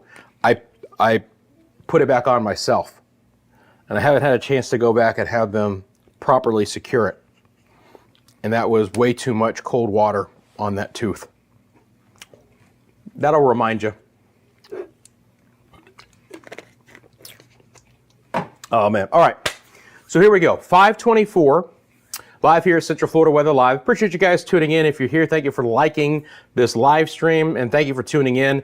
Again, we're just talking about what's going on with Helene, impacts for Central Florida. These impacts, generally speaking, guys, are just beginning. I know we've had some squalls coming in, and that has been happening since the morning hours, and we've had a couple of tornado warnings as well in Central Florida. But that being said, the worst weather or the more persistent squalls will be working their way in over the next several hours. We're starting to see that happen along the West Coast. When you joined me, or if you tuned in earlier at around 4 o'clock, none of this was on shore, but it's all beginning to rotate in, and it's coming along with a tornado threat, and it's coming along also with some very, very strong winds. So if I loop this up over the last couple of hours, you can clearly see again the main core of those feeder bands associated with Helene outside of the very outside squalls is beginning to work its way on shore. The winds have picked up here. These are your gusts that are well over 60 miles an hour in some spots. And this will continue to just feed in. And we're just going to have to see how deep into the I-4 corridor this ends up getting. But obviously for places like Manatee and Sarasota and Pinellas and Hillsborough County, and then eventually for Pasco and Hernando and Citrus counties, weather's going to really be going downhill here, and the opportunity, again, for an isolated tornado threat to come along for the ride. In the Orlando area, Daytona Beach, Melbourne, places like that, again, it's been very sporadic rain so far for today. The winds have been very strong from time to time. Within those particular squalls, we've had some gusts of over 45 miles an hour. You can see that in Palm Bay. And we've had, again, a couple of isolated tornado warnings to go along with it. Again, if you're just tuning in as well, this one particular tornado warning right there had a north movement at 75 miles an hour. The National Weather Service office in Ruskin, which is the Tampa Bay area, that storm was moving north at 75 miles an hour. You can see on the top of your screen as well the information from Helene as of the 5 o'clock advisory. Again, it is a very solid Category 3 hurricane. Winds are 125 miles an hour. It's located just a little over 100 miles, basically due west of Tampa. Pressure's at 951, and it's moving north-northeast at 23 miles an hour. On that track, and there hasn't been much of a deviation. It's actually been slightly shifted east, but only by a few miles. So now things are looking a little bit better for places like Apalachicola and Carabel, and just really bad for Appalachia Bay, Horseshoe Beach, and even the Cedar Key area if that center moves a little bit more east. But you can see that cone of uncertainty here, especially if I take off the radar real quick, that doubled radar. And more than likely, we're on that path. Don't see a lot of deviation occurring with this, guys. Again, there's just kind of a lane in between that upper low to the north and to the west, and our ridge of high pressure to the east, and there's the envelope for it to slip up through. And it's moving fast again. Even though landfall is going to be slightly, later than what we expected yesterday, it is still on track to more than likely move in sometime just before midnight. We'll have to see exactly where it comes on shore, but again, at a 23 mile an hour forward speed, which actually could get even a little bit faster as well. We'll have to see if it stays a Cat 3. If it hits 140, it would be a Cat 4. But I mentioned it in yesterday's stream over on Media Mundo that anything that's going to get knocked down in 125 or 140 mile an hour wind is probably going to get knocked down in 125 mile an hour wind as well. It's more about the storm surge potential when you're talking about winds that strong anyway. And that storm surge potential is still an 11 out of a 10. 15 to 20 foot storm surge is still expected for the Big Bend area. And then 15 foot storm surge is a potential all the way down towards Chaskawiska, deeper into the Nature Coast here. So it's a bad scenario. This is going to be a storm with significant impacts, very widespread impacts as well. Obviously, along the West Coast, the storm surge is going to be the biggest threat, but the rainfall, the wind, the flooding, the power outage threat is all going to be impacting a lot of areas. Not just in Florida, that's too far, Rusty, but Georgia and the Carolinas, historic flooding is possible here.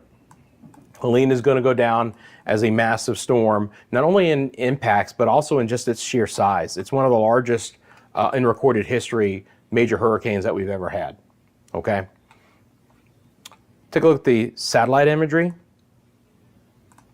If you guys are just tuning in as well, unfortunately, it's very impressive.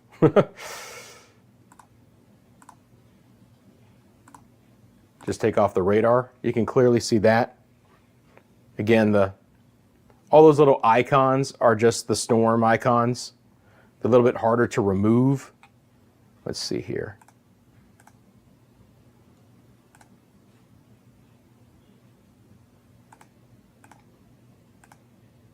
Yeah, I may not be able to take them off as easy.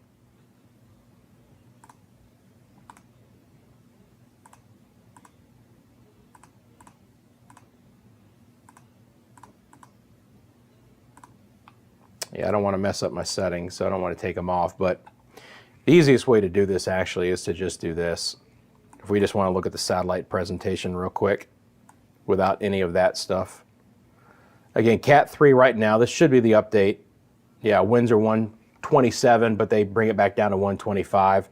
Gusts to 155. So there's your satellite presentation of the storm. And again, even taking that off, even a few lightning strikes near the core. It's going through the warm loop of the Northeast Gulf, where sea surface temperatures right now are around 90 degrees, upper 80s to near 90, very, very hot. Again, I have access as well to the buoy data. That's the temperature of that buoy. Don't freak out. There are the winds. This buoy is right in the path of Helene. Remind me to keep watching this buoy. It was reporting wave heights, so hopefully it'll come back on as well and give us a wave height. From time to time it is. You see the wave heights building at 5 feet. Last report it was 6. See the pressure falling as well, right? Going down, down, down, down, down, now down to 983. But the pressure within the core is 951. So another 30 millibars there. This one is, I think, about 50 miles away right now, but it could get very close to the eye. So that's something to monitor, that one right there. But again, unfortunately, man, once those outer concentric eyes that were kind of in a band consolidated down, this storm is just, it's going gangbusters, unfortunately. I don't see a scenario that it moves on shore at 125. God, I hate to say that, but man, it's still got 5 or 6 more hours to potentially strengthen. It might weaken slightly near landfall, but Francine was also supposed to do that as well, and it actually got stronger. This is going to be a really, really bad scenario. And again, the satellite presentation looks even better in just the last couple of hours. Let's look at the Viz satellite imagery. Ooh, how about that 78? By the way, this is a buoy as well. 78 there. That wind out of the south. But take a look at this visible satellite imagery, guys. It's becoming a buzzsaw out there, man. And now that we're losing a little bit of the daylight and the angle of the sun is lower, this is actually a really neat thing if you guys are into meteorology. We're starting to get the shadow impacts, and you can see the higher storm cloud tops on the northern and the eastern side of the eye. That's what you're seeing right now with this high resolution visible satellite imagery. As the sun angle lowers, we get the shadow effects, and we can really see some of those higher cloud tops. And so for the next hour and a half, we'll actually have a beautiful presentation here of this. Again, even right here, you can see some thunderstorms are trying to develop, or some higher cloud tops are trying to develop on the south side. And of course, those are going to loop back in. And you can see that there's been a couple of lightning strikes in the last little bit as well.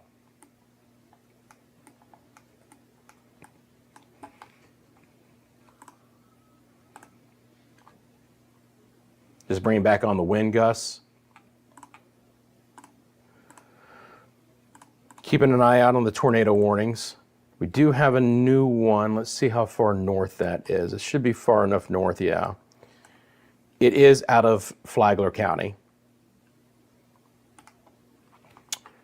So for some reason you guys have any interest in St. Johns County, north of Flagler County, tornado warning is in effect there until 5:45.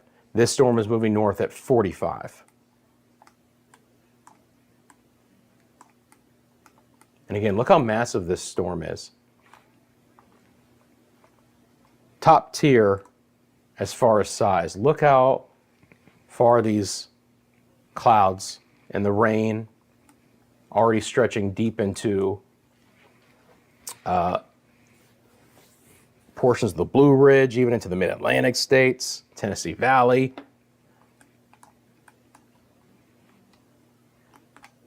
Pretty significant. Let's go back to our cameras. Take a look at some of those.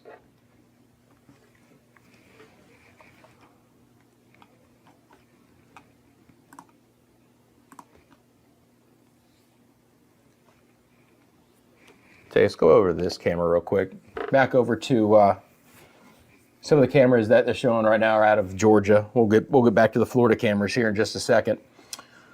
But again, that's a live look to Walt Disney World. Close to it, about a mile away. Very common sight in Florida, in the central side, outside of the squalls that are moving along the coast. Just nice fresh breezes there overall. Back over to the downtown Orlando area, or closer near Conway, if you know where that area is.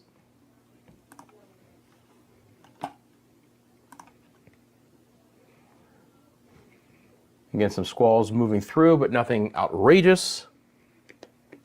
Look at these other cameras coming up, but again, this tornado warning is in effect for 9 more minutes. If it were to hold together, once again, it would try and race up into the Brandon-Seffner area, but does it hold together? So far, they haven't. But again, these storms have had pretty good rotation inherent within them as well. And bring back on my storm cells. Want to make sure I don't forget those. These are great because if the radar picks up something, all I have to do is click it, and then it gives me its movement. It gives me all of the details I need to know about it, and it lets me know the areas that could be impacted and the times of arrival. And then within that, we can zoom in, and I can go right over an area and say, look, there's the ETA, there's your countdown until impact. Literally, Dover impact would be at 8 minutes, okay? So it's a great system to have, and it allows us to quickly analyze a lot of information here. We can go back and forth with these storms really, really fast. Again, this is the live radar out of Tampa. We're getting a really good shot of Helene out of the radar in Tampa. Really beautiful, sadly, classic presentation of a major hurricane about 100 miles away from the radar site.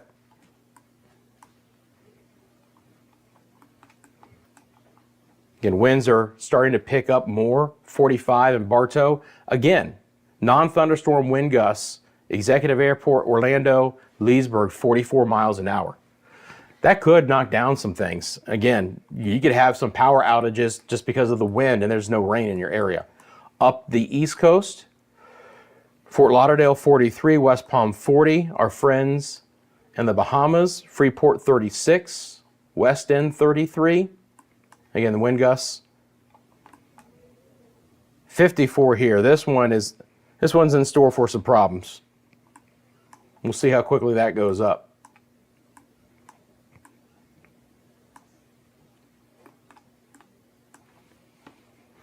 Let's go back to the cameras. There's St. Pete Beach.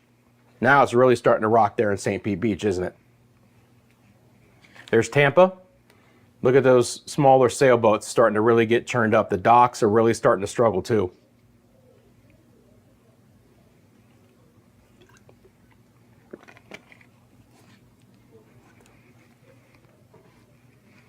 This is the Meadows.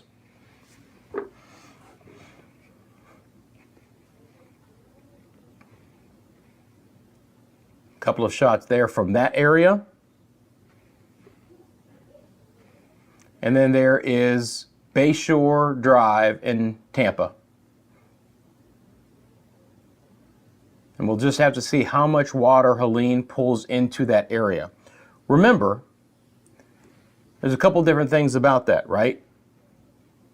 They're getting some storm surge right now, but behind the storm, as Helene moves north, the winds will actually turn more out of the southwest and actually pull even more water into those areas. And again, a couple of the other shots there, that's from Mexico Beach.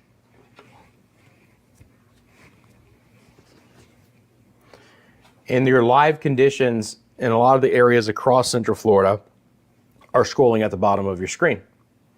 City, temperature, last reported, weather in the area. Okay, so again, I'm going to watch this tornado warning. It's allowed to expire in the next 5 minutes. Hopefully that'll continue to be the case. Another tornado warning up here, St. Johns County, but again, it's moving north. We'll see if that holds. There's actually been several tornado warnings here in the Carabel area, Port St. Joe, kind of on the west side as this begins to spin in. And again, all the numbers that you see are wind gusts in miles an hour. So a lot of Pinellas and Hillsborough County now, you know, with winds of 55, 60 miles an hour from time to time. Heavy rainfall to go along with it. Up here as we get into Hernando County near Spring Hill, 47. Inverness right around 30. Floral City, Crystal River, 26. Nothing bad as of yet. Still to come. But again, that's the live radar out of Tampa, where we're about 100 miles away from that radar site of major Category 3 Hurricane Helene. And those latest statistics are on the top of your screen. Had a 72 at this offshore buoy. And there's still some gusts on the east side as well, nothing as prominent. Let's look at the radar over the last couple of hours.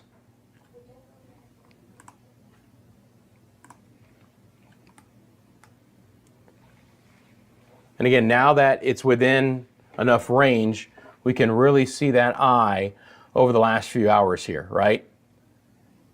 You can see it begin to shrink up a little bit as well.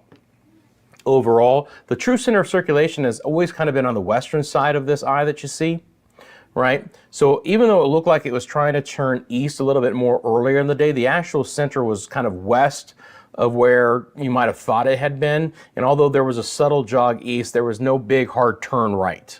And again, that is not expected. It's cooperating as far as the track goes. I mentioned it in yesterday's live stream over at Media Mundo, if you guys tuned in there. Again, that's our sister station where we forecast for the Caribbean and the Bahamas and do some other things. We track these storms as well. Where I said, I really thought that the track was probably locked in pretty well, right? Not a lot of deviation I expected from the track. It was the intensity that I think was still a question mark, because there were a few things that went along with Helene yesterday that were still a little suspect. It was still fighting a few mechanics at the inner eye wall to see if things were really going to ramp up. But that turned the page earlier today, and unfortunately it did. And now there's really not a lot stopping it from continuing to grow. It is in line with the expectations from the National Hurricane Center yesterday to be a very solid Category 3. It's basically right in the middle of Category 3 strength. That's 111 to 139, it's 125. If it gets to 140, it becomes a Cat 4. And then that's 140 to 156, and then 157 and above are your Category 5s. And I hope we're not talking anywhere near that. You know, hopefully it stays a Cat 3, but further strengthening is not only possible, but likely, at least some. Don't know if we'll get another 15 mile an hour of strengthening, but it's plausible because we still have at least 5 hours before landfall. Especially if it gets into this notch of Appalachia Bay. I mean, it's just a little bit farther north along the coast. But instead of, again, talking about landfall around 8 o'clock as was expected last night, it's been pushed back at least a couple of hours, more than likely closer to 11 o'clock would be my guess on a 23 mile an hour forward speed. Again, if I pause this, just so you guys know, and we bring on our spatial tool, say it goes to the east side of Appalachia Bay here. We're at, you know, somewhere around 130 mile an hour miles away. So 23.5 would get you to 115. So 5 hours from now, 150 more miles at 23 miles an hour. So you're at 1044 and you're probably not on shore yet, but close. So I would expect landfall to not be until after 11 o'clock tonight, unless it picks up a little bit more forward speed, which it could. Hi, Linda, how you doing? So Linda and Garrett are asking about the coverage. The plan is this: The most impactful weather right now is in Central Florida. So covering this storm for you guys right now on Central Florida Weather Live, because that's the promise of this station. As we go deeper into the evening hours and we get closer to landfall, and then we start to see some of the other bigger impacts towards the Big Bend area, we'll switch over and cover the storm on Media Mundo. Okay, there is a larger audience on Media Mundo overall. It's been a channel that we've been doing a little bit longer. Now, we want to continue to grow Central Florida Weather Live. We want you guys to see what we can do here. So we wanted to certainly bring you some of the coverage, especially with some of the most impactful weather for Central Florida here on Central Florida Weather Live. We hope you guys are appreciating it. If you do so, thank you for liking, thank you for subscribing. You know, Media Mundo started out with a couple of hundred subscribers, just like Central Florida Weather Live is right now. But we hope you guys get an idea of what we cover. Now, obviously, this is a unique situation with a major hurricane moving across the area. Typically, we cover, you know, your daytime thunderstorms, any cold fronts, any tornadic activity, tornado warnings, things like that. Any impactful weather in Central Florida, we try and jump on and cover those for you live. Again, this is a live-only channel. We don't do daily forecast videos on this. It's just when there's impactful weather, I come on. So that's exactly what we're doing right now, with the storm being its closest approach to Tampa. And again, because, you know, this is a digital platform, there are no geographic boundaries. We cover all of Central Florida, east to west. Doesn't matter whether it's, you know, Daytona Beach or Orlando or the Tampa area here or the Nature Coast, you know, we'll jump on and cover it. So this is our main area for Central Florida Weather Live. As we start to see the storm move north and get closer to the Big Bend, we'll switch over to Media Mundo. Hi, Linda. Great to hear from you, by the way. Hope you're doing well. Linda in Titusville there in Brevard County.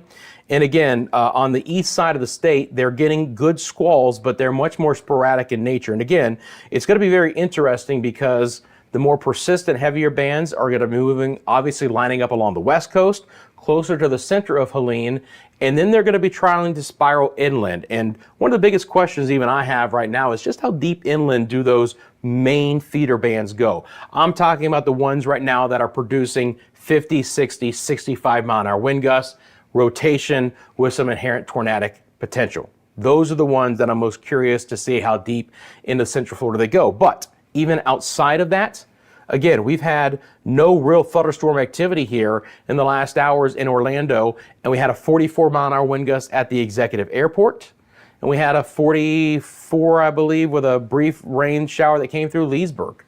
Okay, so there's a lot of non-thunderstorm wind gusts that are over 40 miles an hour, but as the squalls move in, winds will be ratcheted up a couple of notches too.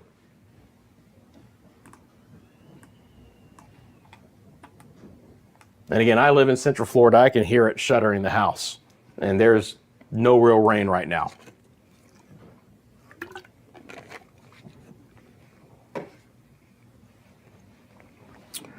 So at this point in time, we're lucky enough to not have any tornado warnings in here. Get back over to the live radar out of Tampa. Oh, we do. I apologize. So this is the closest one.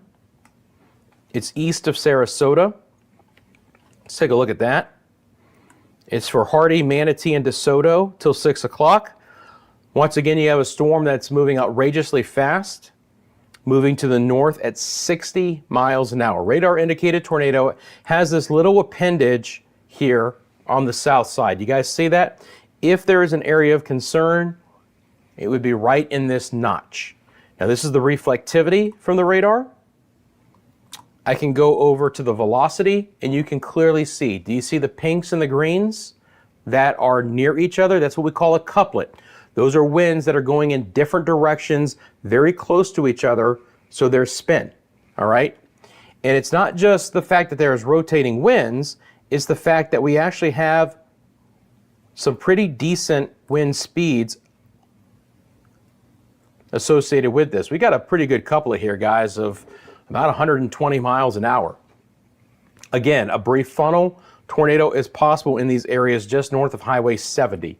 It's a little bit farther away than what we typically cover on Central Florida Weather Live, but it is going to be trying to move into, portions of Hillsborough County. So keep an eye out for that. It goes for the next 10 minutes. And now with this new update from the radar, you can see it's right there. So we've got 52 outgoing. Let's find an incoming 50, 60, so about 100-mile-an-hour couplet now. They're never, generally speaking, going to last long in this environment, but they're going to be moving so darn fast. It's hard for the Weather Service offices to keep up with them, to be quite honest. If they see some rotation, they're going to fire off a tornado warning.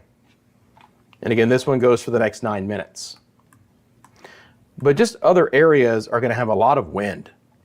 You know, a lot of wind associated with Helene obviously coming on shore. And the winds right now, if we look at the St. Pete wind here, is out of the due south, right? Out of the due south. But eventually, as Helene moves north, the winds will swing southwest, and that's going to push water even farther up the bays. Charlotte Bay and Tampa Bay, and then the other inlets that have a bit of a southwest facing orientation. That water is going to come right up at southwest to northeast. Thank you, Linda. Yeah, I appreciate you, Garrett.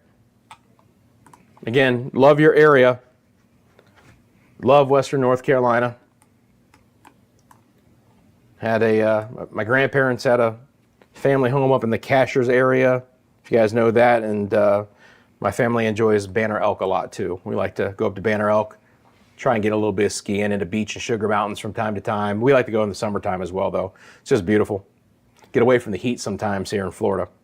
So I hope you guys end up okay, but I do have my concerns for what's being said. I don't have a big pulse, you know, as far as really deep diving into the weather in Western North Carolina, but from what I've been reading out of the Weather Service offices there, it is not good when they're talking about historic rain. They were mentioning, I believe, a turn of the century, and I mean a 1900 turn of the century event that they were trying to compare Helene to.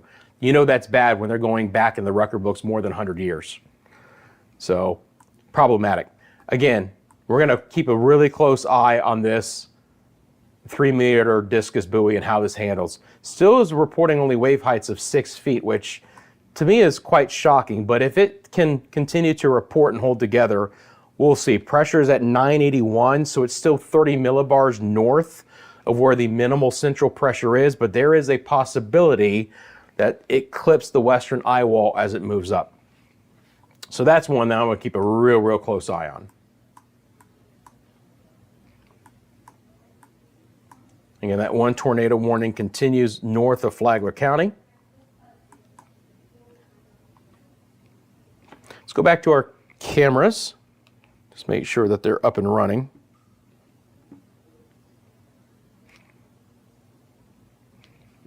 Yeah, we'll go to those in a second. Get those fired back up here. But I want to keep an eye on what's going on along the West Coast. We've got some of the cameras here in the Tampa area, and obviously the weather is no bueno. And again, these winds are fresh, man. 60+ mile-an-hour winds. Had the 72 at this buoy offshore.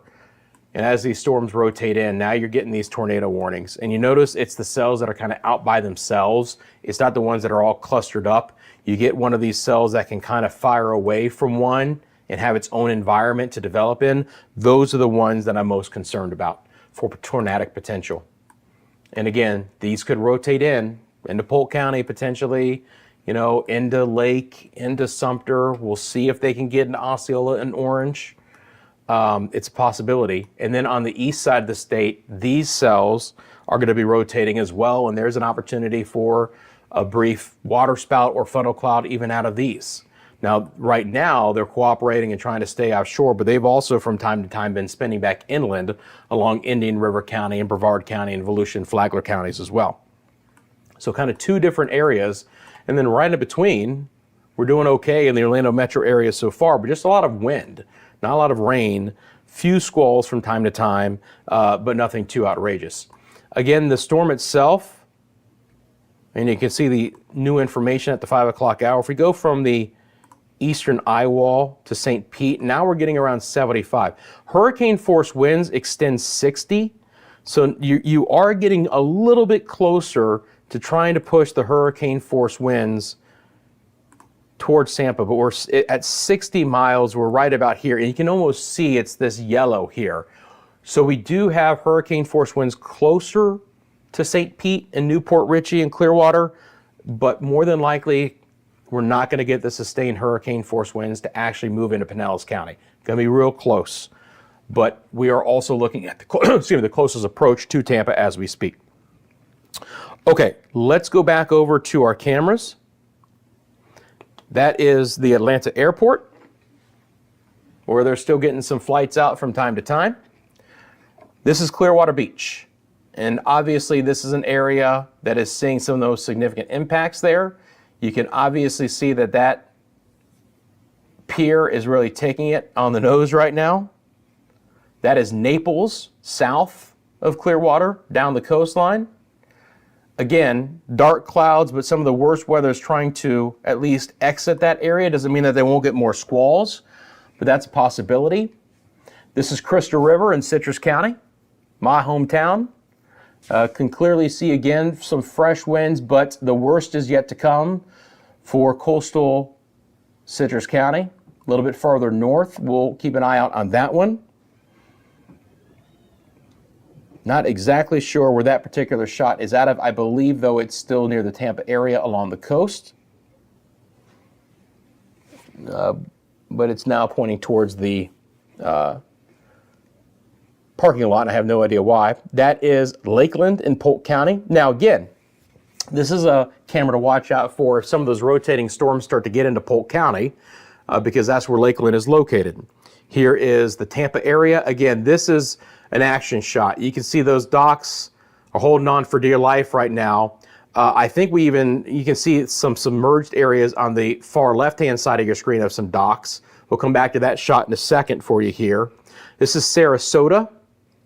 So a little bit farther south, you can see the wind buffering on this camera on one of the overpasses there.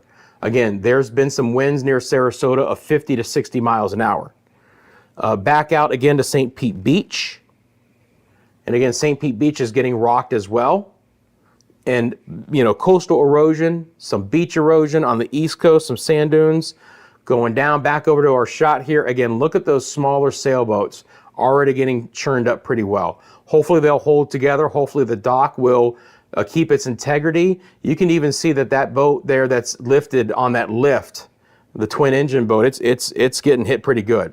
It's a place called the Meadows. And you can see some whitecaps there in areas that would generally not be seeing whitecaps, but they are. And then this is Bayshore Drive in Tampa. Very, very famous area, very popular spot, if you will. And just look at the water from the bay, just kind of kicking up on the seawall right now. Again, unfortunately, I think later into the evening hours, some of that water is going to spill over, okay? Let's go over to our camera out of the Walt Disney World area. It's a little bit better shot. Again, here in the Orange County area, if you live in the Orlando metro area, there's not a lot of rain at the present time, just a good breeze from time to time as well. There's a shot from the Conway area, a little bit closer to downtown Orlando. It's a beautiful shot there looking over the lake. And you can see some of those fresh winds. These have been very consistent winds, 25, 30 miles an hour. From time to time, some gusts have been higher than that, but it's all been kind of just non-thunderstorm wind gusts as well. All right. So again, the most persistent bad weather is closer to where Helene is at this present time. But I do expect that those outer squalls, those feeder bands on the eastern side of the storm, are going to try and push in a little bit closer to Central Florida in the I-4 corridor over the next few hours. So in some ways, I think the worst is still to come for these spots.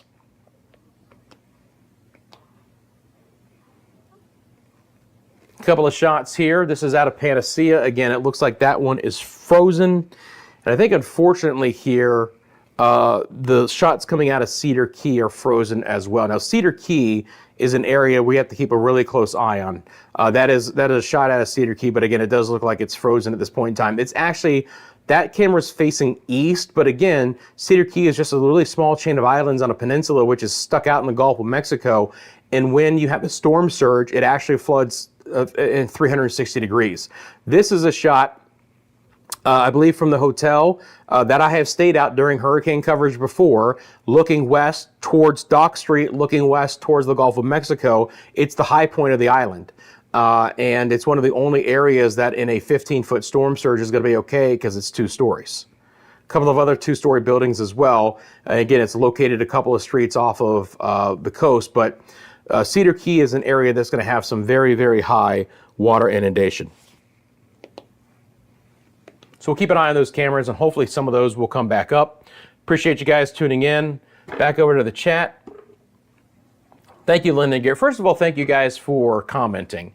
You know, Garrett was over on the Media Mundo channel last night. We did have obviously more watching, but one thing I love about doing this kind of weather is to have the interaction with you guys. So if you have a specific question about the forecast, you can drop it in the comment section. We'd just love to know where you guys are viewing from. You know, would never know Garrett's viewing from, you know, Hickory, North Carolina, and that Linda's watching from Titusville, you know, if they hadn't jumped in and said so. So it's great to know where you guys are watching from. We would appreciate that as well. And actually the interaction helps to support the channel as well. The more we get going, the more that YouTube actually recommends our streams to those who may not even know we exist. So again, appreciate you guys supporting us in that way. So we are hitting the 6 o'clock hour. I'm going to go back over here. We do have a 6 o'clock update, and this is not surprising. More than likely now we're going to get some hourly updates from the Hurricane Center. Winds are 120, which is interesting because it was 125, wasn't it? So they feel like it might have lost 5 miles an hour of strength. That doesn't matter much, but there you go. North-northeast at 21, so slightly slower than the 23 at the 5 o'clock hour, and pressure's actually down to 950. So it's still a deepening storm. We had a 69 mile an hour wind gust at the Skyway Fishing Pier, which is of course Tampa Bay. There's the Skyway. They had a 69 here, mile an hour wind. Again, going to keep a close eye on this sensor to see what it's going to be reporting here. But this is the live radar out of Tampa for you guys right now, because we can clearly see the eye of Helene.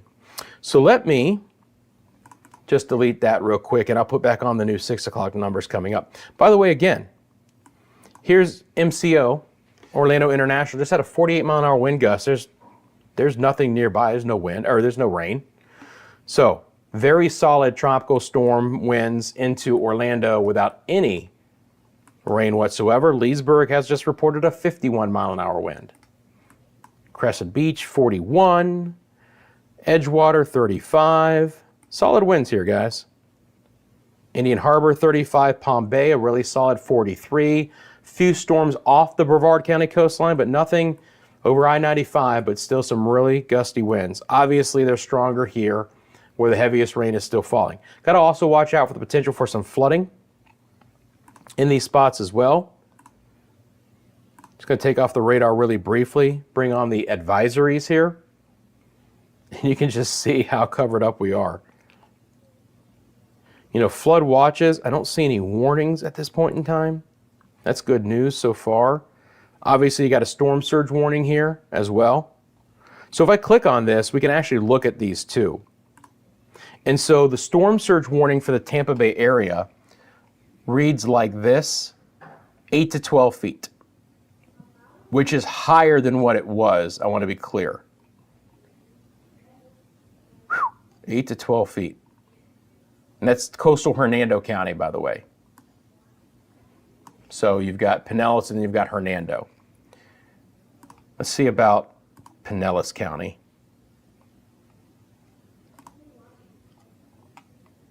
So this is for St. Pete, Clearwater, and Largo. They're going for 5 to 8. So still 5 to 8 for the Tampa Bay area, but you get north of there and it starts getting bad fast. For Cedar Key,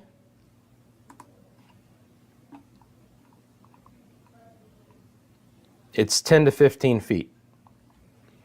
I mean, you know, a story and a half, maybe. And again, you get into the Big Bend area, And there's so many, there's so many events that it's taking forever to load. Oh my God, that's horrible. Could there really be, here we go. I was like, could there really be so many? So Taylor County, by the way, if you know Taylor County, it's right here, Perry. That probably is the most likely landfall scenario right now. And again, they're talking about 16 to 20 feet of a storm surge. Unsurvivable storm surge is what they're talking about here.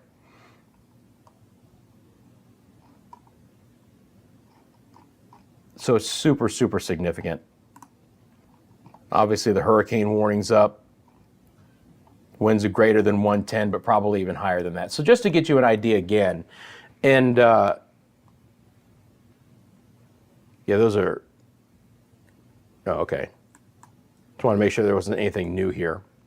But again, for all of Central Florida, tropical storm warning continues. Really, it's going to continue until tropical storm conditions aren't expected any longer, and then they'll cancel them. So who knows when it's really going to expire.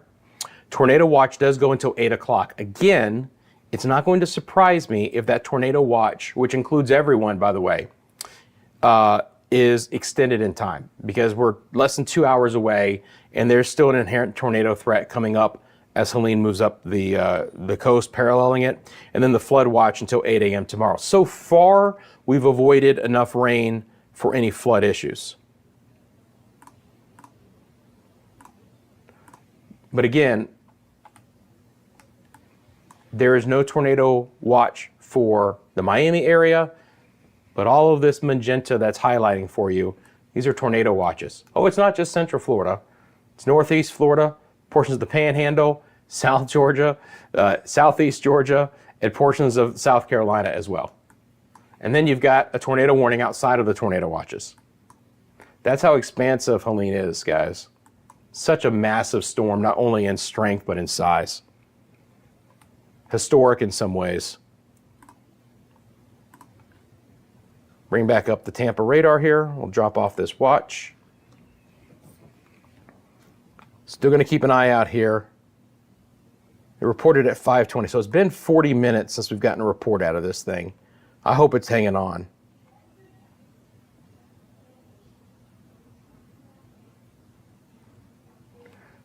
Let's do this. I'm going to bring down these observations here real quick. Reset them, just make sure that we're getting the newest ones. Cyber Andy says, I'm watching from West Pasco County. Power is out for a lot of people. I called on the phone, but the storm is not bad at all. Just typical tropical storm stuff. My power is on. Exactly 1 mile from the Gulf of Mexico in Pasco County. No flooding here. He's in Zone B, evacuation zone. Andy, I appreciate that. Thank you. So for coastal areas like where Andy is, there are different evacuation zones, Zone A, Zone B, depending on the population and the orientation, Zone C, yada, yada, yada. And so Andy knows he lives in evacuation Zone B, and it's pretty simple because he'll get a report that says if you live in Pasco County, evacuation Zone B, you are ordered to evacuate. And so he knows he lives in those areas. So that's really smart to know that. Evacuation Zone A is typically the most flood prone. But again, obviously across coastal Florida, we have evacuation zones everywhere. And so knowing exactly where you're located is important because most coastal areas are under mandatory evacuations as we speak. You're welcome, Andy. No problem.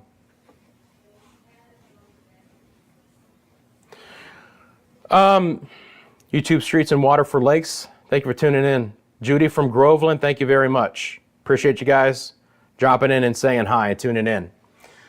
Again, tornado warning is still in effect down here. It's all the way down in Port Charlotte. I'm not going to worry about it yet, but we've got to watch out for these storms slipping a little bit more into our main coverage area here. Again, you see these little appendages. Those are the old tornado warnings. Got to watch out for those. Winds are very stiff outside of even the thunderstorm activity right now. But again, Helene, let's see. Let me bring the buoy data back. I was almost concerned we lost that buoy. There we go. Now it's up to 65. And that was at 5:40. So 30 minutes ago, we got a 65 here. And that was out of the east, which is exactly what you would expect, right?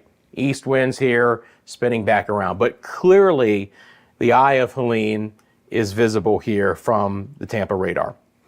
So let me real quickly just throw on the new information. And by the way, all of the city data you see scrolling on our banner updates in real time as well. Whenever there's a new observation that comes into that reporting site, our system automatically updates it. So you're always getting the constant newest information there. Okay, so again, Helene's winds have actually come down by 5 miles an hour. Not an appreciable difference, but I'm very happy to see that it hasn't strengthened any further. The pressure dropped a millibar down to 950, and the movement is slightly slower but still racing at 21 miles an hour, north-northeast. There's only a slight east pole here. It's more like north-north, north-northeast. It's calling it 25 degrees.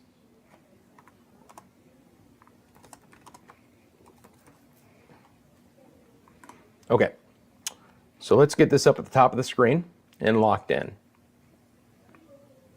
There you go.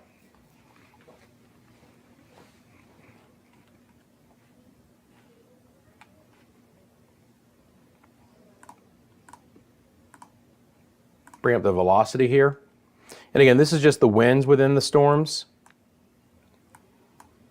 So I mentioned this area right here.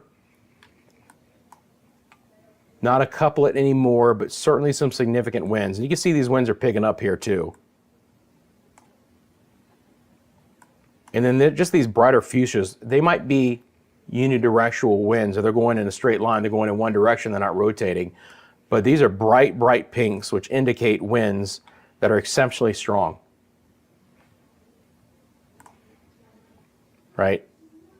I don't know if we're actually getting, winds on the surface that are above 70. We're not really seeing that, but we're not too far away from the radar here either. You can see here the 46, but it just depends on when that was reported as well. Range folding there. How about a 68? That's one of the strongest winds I've seen, actually.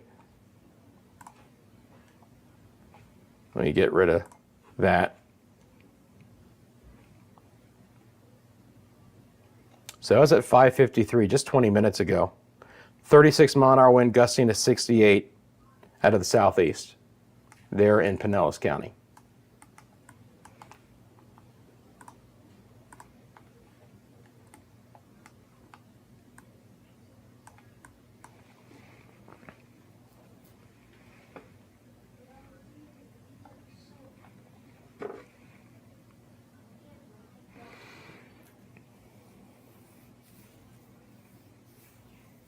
Yeah, I hear you, Andy. Thank you. Yeah, power's going to be a problem, guys. Look, you're going to have a lot of wind, which is certainly significant enough to knock down trees, thus take down power lines, right? Especially if you don't live in an area where the power lines are buried. Then you're going to have the storm surge, which could also cause some problems with that as well. You're kind of be battered by a couple of different things. Obviously, when we're talking about power more widespread, it's going to be the winds with the biggest impacts as far as the power goes. But there will be other hazards associated along the coast, which could lead to some power problems as well. Water inundation would be some of those. Obviously, if you're flooding a place with 5-10 feet of water, you're more than likely taking out some power to go along with that. And a lot of times, they shut off power before it gets too bad anyway, right? To conserve some of those areas.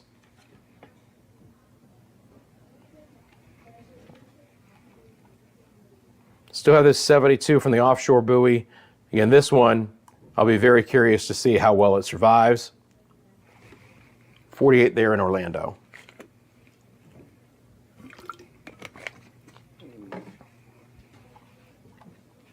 Let's take a look at the loop here of the radar.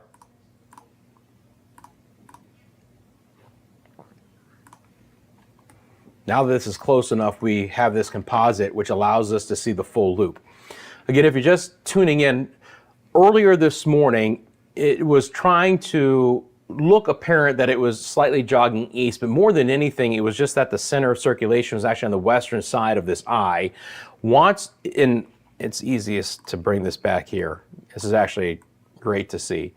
Do you see how there's about 3 different lines here of heavier rain? You almost basically had some concentric eye walls lined up. And what happened is, in the early afternoon, they consolidated down. Do you see how those kind of fade away? And then right about here, we really pick up a stronger inner core. And that's when the storm got stronger. It hit 125 last hour. It is down to 120. And again, hurricane reconnaissance aircraft continue to investigate the storm. I do have the ability to take a look at their live data when they're transmitting. We can see those on these purple dots. I'm looking right now. I don't see any of those, but I'll keep an eye out. So as the hurricane hunters fly in and out of the storm, we can actually watch them do so. Sometimes they'll come out of Keesler, sometimes they'll come out of MacDill, sometimes they'll come out of Lakeland, just depending if it's NOAA or if it's Air Force. But I don't see any plots right now. I'll keep an eye out on that.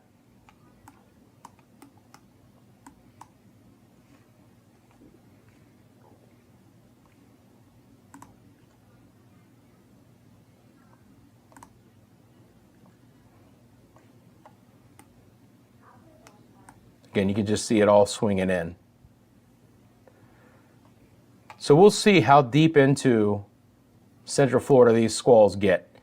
Look, even if we miss some of this heavier activity, as Helene moves north, it's still going to drag in south winds, and there'll be additional showers popping up. Don't just think that because this thing might be sliding north of us here in the next couple of hours that we're done, we're good to go. We're on that dirty east side, and even on the back right quadrant, we're still going to get some gusty winds and some heavier rainfall. Could be a pretty noisy night across Central Florida, right? Still could have some inherent rotation with some of the storms. Again, can't rule out for sure. Can't rule out for sure that we could potentially even see this tornado watch extended into the overnight hours. It's plausible. Right now, it's expected to end at 8 o'clock, but we'll see if they want to extend that for Central Florida, or at least for portions of Central Florida, a little bit deeper into the overnight hours. If they would extend the watch, it would probably be at least a 4 to 6 hour extension. So it wouldn't surprise me for those areas that it would go past midnight. But we'll see how that plays out. Not a guarantee, but I don't think that we are done with a tornado threat in Central Florida at 8 o'clock. That's basically what I'm saying. Would expect that threat to continue a little bit deeper into the evening hours.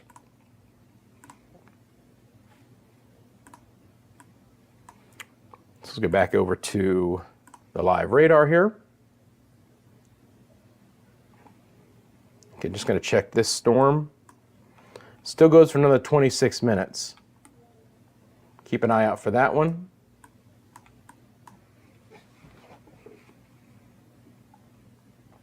I appreciate Cyber Andy. I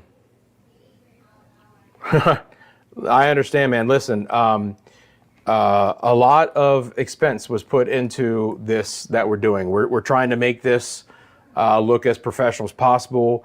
I am on a green screen, but there's professional lighting, professional cameras, and then obviously the system that we use and everything is highly, it's expensive. And so, that's why I ask you guys to hit that like button when you can. And subscribe to the channel, because this doesn't come cheaply or free. It's a service we want to provide, but obviously it comes along with costs. And so we want to be a successful channel. Media Mundo, our sister channel, has been around for about a year longer, doing well over there, but we need to continue to grow that as well. So appreciate you guys and your support. And the easiest way to support us is by tuning in and by liking and subscribing. But I appreciate that. And I know the team behind Central Florida Weather Live will appreciate reading those comments, because a lot of work has gone into presenting this for you guys in the way that we do.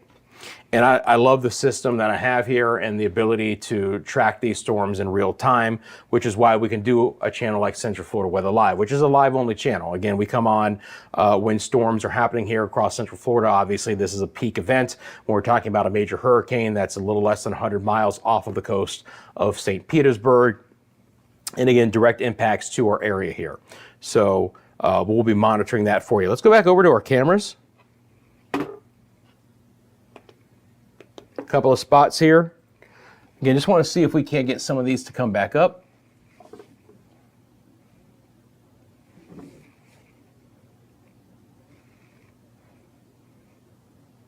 It does look like a few of these cameras have gone on the frozen side, but that's okay.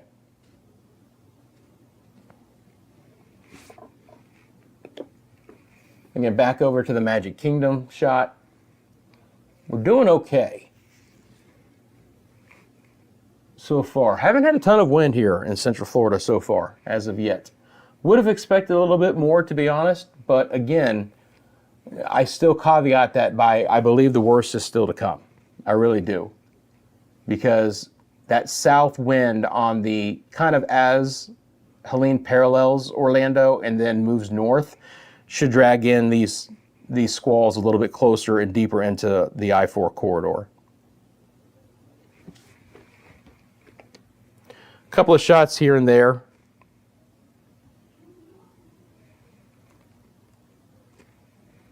I'll keep an eye on those. If I see any interesting shots that come back up, I'll bring them back up for you guys. YouTube Streets, I appreciate it, man. Thank you very much. I am going to be taking some water, trying to conserve my voice because it is going to be a long night. If you're just tuning in, I'll be on CFLW here for a while, but ultimately we will turn the coverage over to the Media Mundo channel and we'll cover it there as far as the landfall of Helene. And, you know, I'm going to take a second and we're going to update some graphics for that as well. But again, you know, this channel is more about the real-time presentation. When we go over to Media Mundo, you know, we'll have some of the hurricane graphics to talk about as well. But, you know, this is more about what's going on right now. And I just want to make sure our friends here are covered. And again, the winds are exceptionally high here in the St. Petersburg area. We're up to 64, 56, Bayshore Gardens right around 60. Still have the one tornado warning I'll be monitoring. Trying to cooperate a little bit more here. And bring on our storm tracks again. Notice that these aren't pinging the rotation like they did before, right? No rotation detected out of that particular cell. Again, they're hauling. What's the movement of this one? No, 114 miles an hour. Get out of here. Again, it's a radar algorithm. We can discount that, obviously. Now, 54, absolutely. Remember, we had a tornado warning with a north forward motion at 75. So I can believe 54. But get out of here with 114. Here's one going 76. Absolutely plausible. It's pretty crazy to be like, oh, by the way, a storm moving north at 76. Yeah, I believe it. That's the kind of winds we're seeing, man. Again, Manatee, Sarasota, Hillsborough, Pinellas, eventually Hernando, Pasco, Citrus counties here in our Central Florida Weather Live viewing area. Going to be some wind damage, man. Going to be some potentially fairly widespread wind damage. Got to watch out for any of the loose, lightweight objects in the yards. Those will be tossed around. Certainly there are some trees that don't have the deepest root structure here in Florida. Some of those could be toppled over when we're talking about gusts that go over 60 miles an hour. And you're starting to see the winds freshen up now in Hernando County and into Pasco and into Hernando County, and then they'll just pick up into Citrus County as well. And again, on over here towards Leesburg, 51. But when you couple the strong winds with the heavy rainfall and you saturate the ground, that can lead to more tree damage compared to just getting a 48-mile-an-hour wind gust by itself. When you add in the saturated soil, that's an extra layer to the problems there.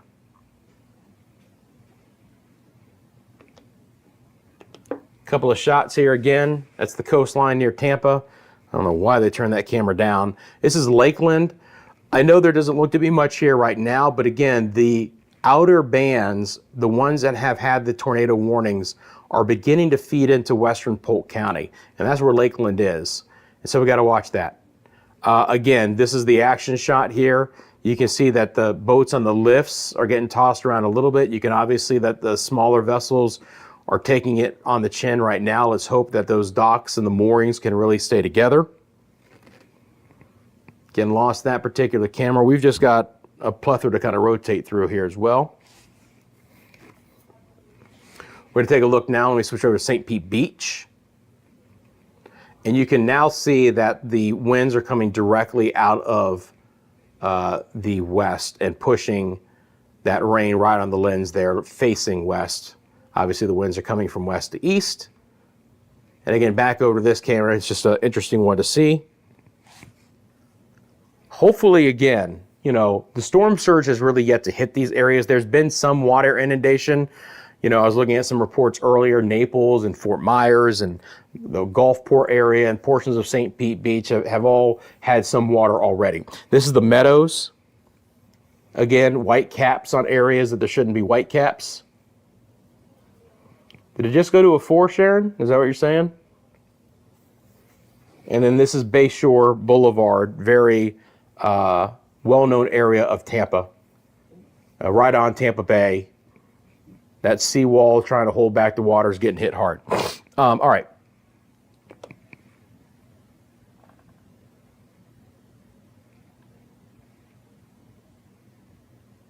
Okay. Thank you, Sharon. Yep, 620.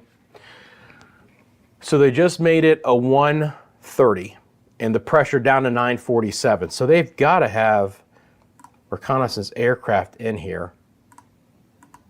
Let's see if we can find them.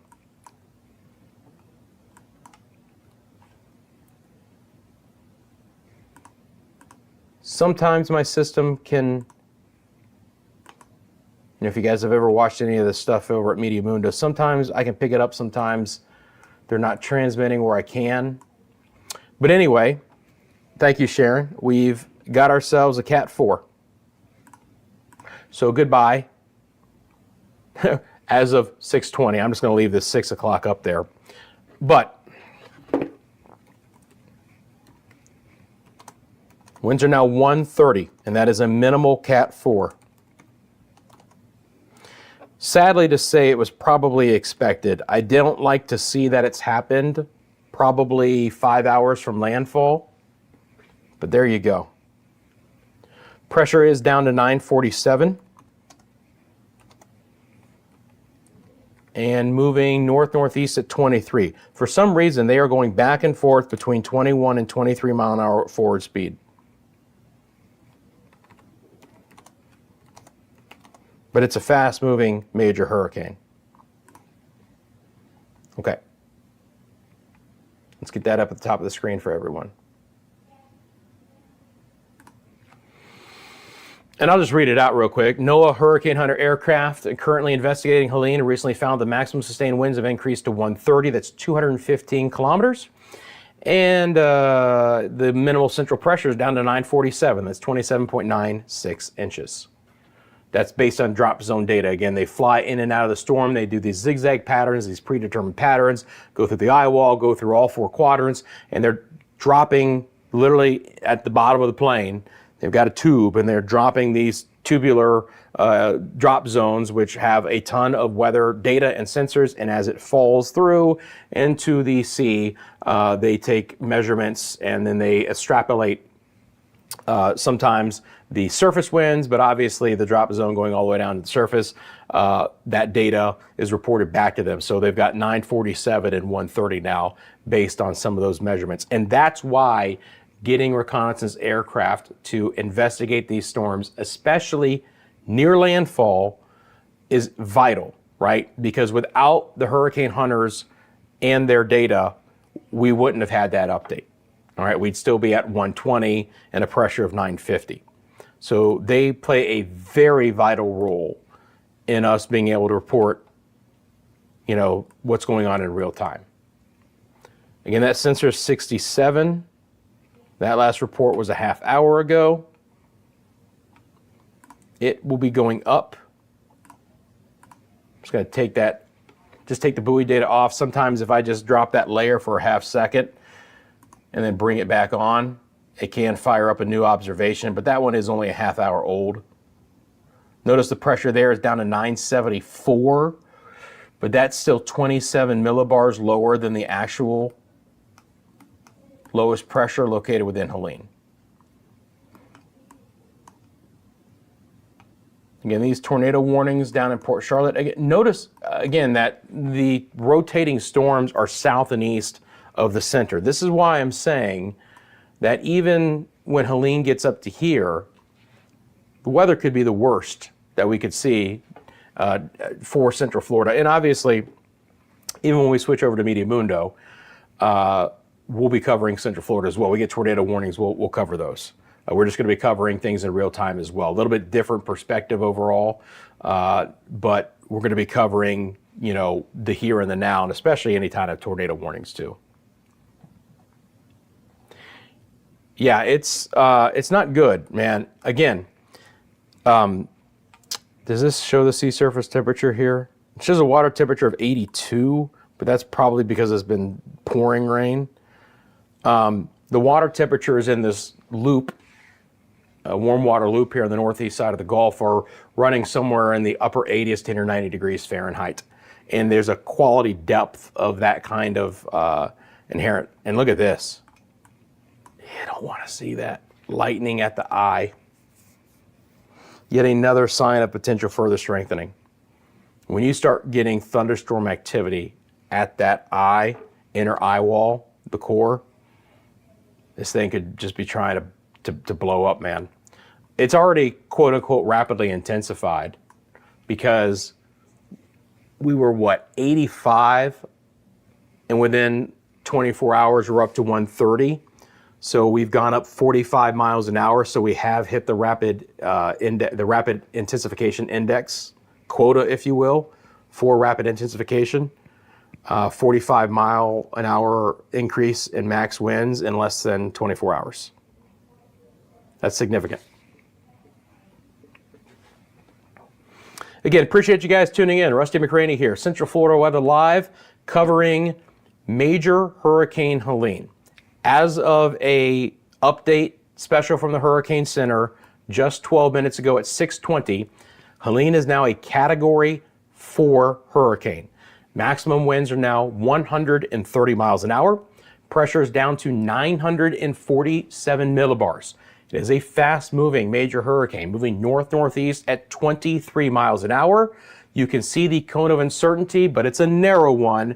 More than likely, we are going to get landfall sometime just before the midnight hour in the Big Bend, near Appalachia Bay, near Taylor County. All right. Unfortunately, Helene has just continued to grow, not only in size, but in strength. Hurricane reconnaissance aircraft continue to investigate the storm, and that's why we got the update, because their drop zone information provided that real-time data. For Central Florida, we are seeing the closest approach of Helene as we speak. It's beginning to kind of slide up the Pinellas into the Pasco County border here. Again, hurricane force winds extend 60 miles from the center. So if we take that and we go out 60 miles, we are continuing to see that the hurricane force winds are staying just offshore. Those are sustained winds of more than 74 miles an hour. But we are now within about 80 miles from the coastline of southern Pasco County. So there is going to be the opportunity for some very high-end tropical storm force winds to continue to move into these areas. The numbers that you see on the screen are the wind gusts in miles an hour. All right. Now, the core of the outer feeder bands with Helene are the ones that are moving on shore right now. Inherent rotation continues with these storms, all right? So we continue to see the opportunity for some tornado warnings, and some of those are still in effect way down here in the Port Charlotte area, all right? We've had a couple tornado warnings closer to Sarasota, none at this point in time. And then with these outer, and I mean outer feeder bands, we had a tornado warning in Volusia County in the 4 o'clock hour. We've had non-thunderstorm wind gusts in places like Palm Bay with a 43 mile an hour wind The Orlando International Airport with a 48-mile-an-hour wind. The Executive Airport 43, and Leesburg of 51, all outside of any real rain. The biggest impacts will come along as these feeder bands continue to spiral north and east and try and get deeper inland. So right now they're over Citrus and Hernando and Pasco and Hillsborough and Pinellas and Sarasota and Manatee counties. But eventually they're going to get into Polk and Sumter and Lake, and we'll have to see, do they drive into Osceola and Orange and Seminole counties, maybe even the northeast side of Lake County, and then obviously down the road to Citrus, Marion counties, Levy County, as everything kind of just spirals in. Again, the winds are beginning to freshen up already in places like Ocala and Inverness. Not nearly as strong though. Again, your strongest winds are still south and east right now. So there's still an opportunity that even for the Tampa Bay area, some of these winds will start coming up. Yes, Linda, I do expect there to be more bands spiraling in, okay? Again, overall, the most impactful weather for Central Florida is still to come, all right?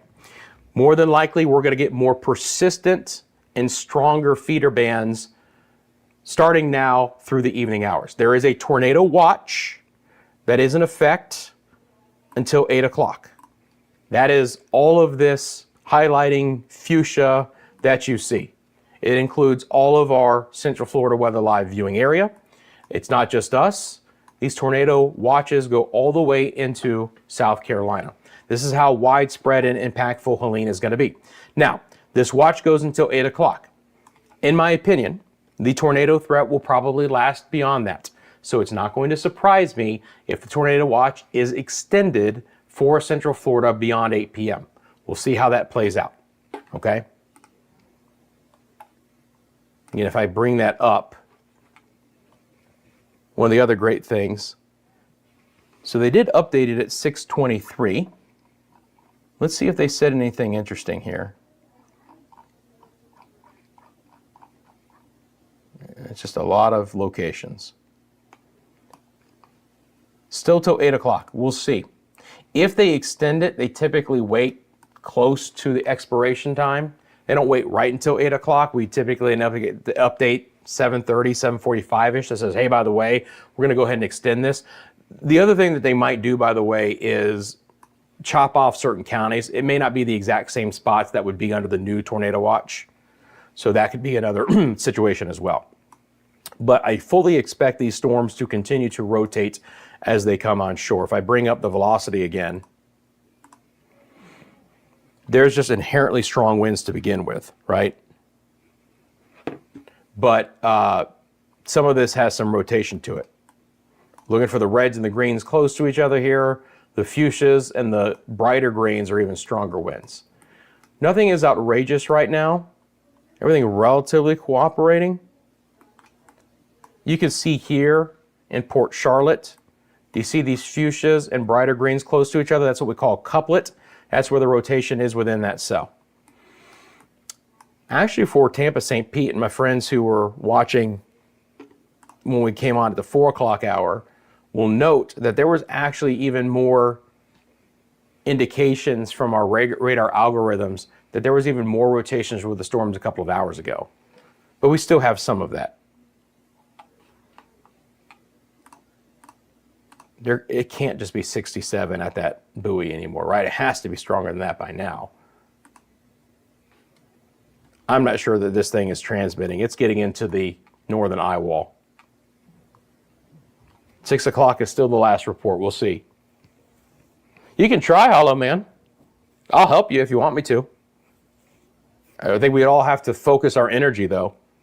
I'm not sure how we do that. We're all in different places. But I like the idea.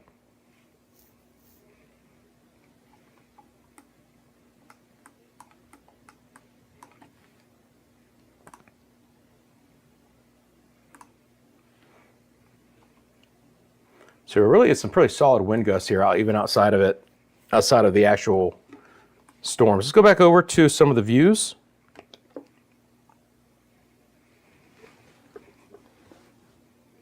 See if we can find some. Yeah, again, unfortunately here, some of the You know, the problem when you get to the Big Bend and the Nature Coast is that the cell phone reception and the internet coverage is kind of crappy overall. We need to get Starlink in there or something, man. So you start to see some of the cameras in some of these more remote areas begin to freeze up a little bit earlier than others here. But even then we get an idea. This is Carabel, if you guys know where that area is.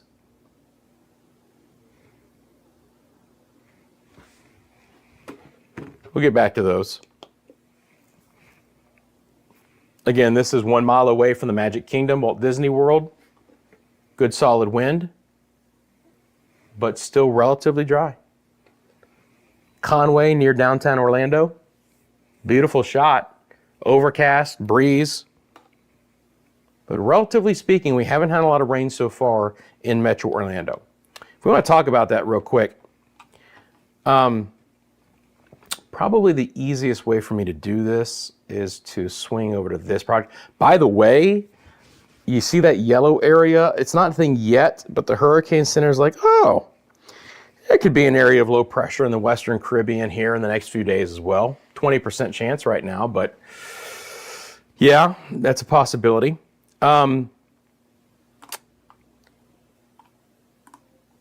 Switch over to the HRRR model and take a look at some of its data. Again, the HRRR model updates hourly. I just want to show you guys how this is going to play out for the remainder of the time. By the way, those concentric circles that you see are obviously the winds associated with the storm. I'll need to remove those so it's much clearer to see what's going on. Okay, so this is the HRRR model, which updates ever hourly. Now, it's not a tropical model, okay? It may not be the very best with the actual storm as far as intensity goes, but for our purposes, this works because we're looking more at the banding features anyway. Again, as we move to 7 and 8 o'clock, you can just see that the deeper into the evening that we go, the bands are going to be, I believe, able to push farther east, right? And they'll be the more intense bands. Again, they'll still be lined up and there will still be breaks in the action, but they will be more consistent and persistent relative to what we've had so far. And there is an opportunity, this is pushing 3 o'clock at night, where we could still have some bands moving across the area. Again, by this point in time, Helene is beelining it towards Atlanta. But because we're still on the back right-hand side of the storm, and we're still gonna have south winds, moisture is gonna be feeding all the way up. Even the Bahamas could still get some rain hundreds of miles away from where the actual center of circulation of Helene is going to be. We're going to stay on the wetter side of the storm is what I'm getting at through at least late morning to early afternoon tomorrow. Tomorrow's weather will be much better, but it's not going to be the best weather. First of all, it's still going to be very blustery, and there should still be some fast-moving downpours, right? Nothing concentrated, nothing outrageous after daybreak for the most part here, but still some blustery downpours through tomorrow afternoon and evening. But obviously, again, you can see on the HRRR model here, again, this is a high resolution model, just more bands of consequence coming in this evening. We can look at the GFS high res as well, but it's not nearly as high res as what I just showed you.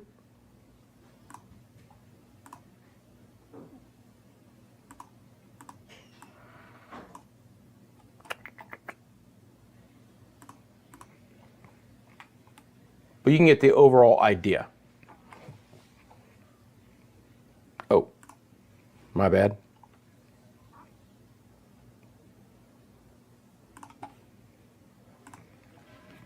There we go. So again, 5 o'clock, here's 8, here's 11. It has landfall on the east side of the cone, sadly closer to Cedar Key for anyone there. And again, this is not as high resolution of a model, but you can see that the rain moves in overnight and then begins to clear with some blustery winds tomorrow as well.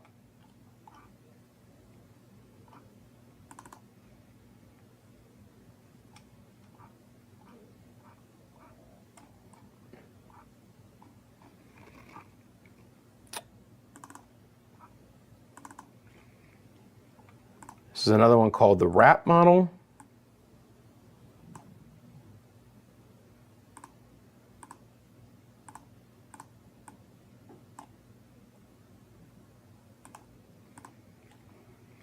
And again, I haven't seen these since I've been on, obviously.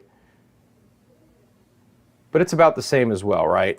Where, again, some of the bands come in onshore, a little bit heavier across our area tonight, overnight, and begin to break up.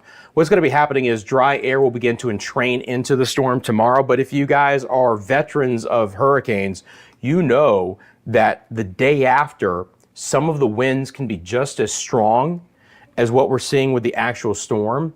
As that drier air layer mixes in, it can really produce 45, 50 mile an hour winds absolutely tomorrow as well. It's not going to be as widespread, but as that drier air mixes in, yeah, we could absolutely get some strong winds like that as well. I'm just dropping off this wind radii. So we're back over to the live radar. Let's bring back on our wind gusts.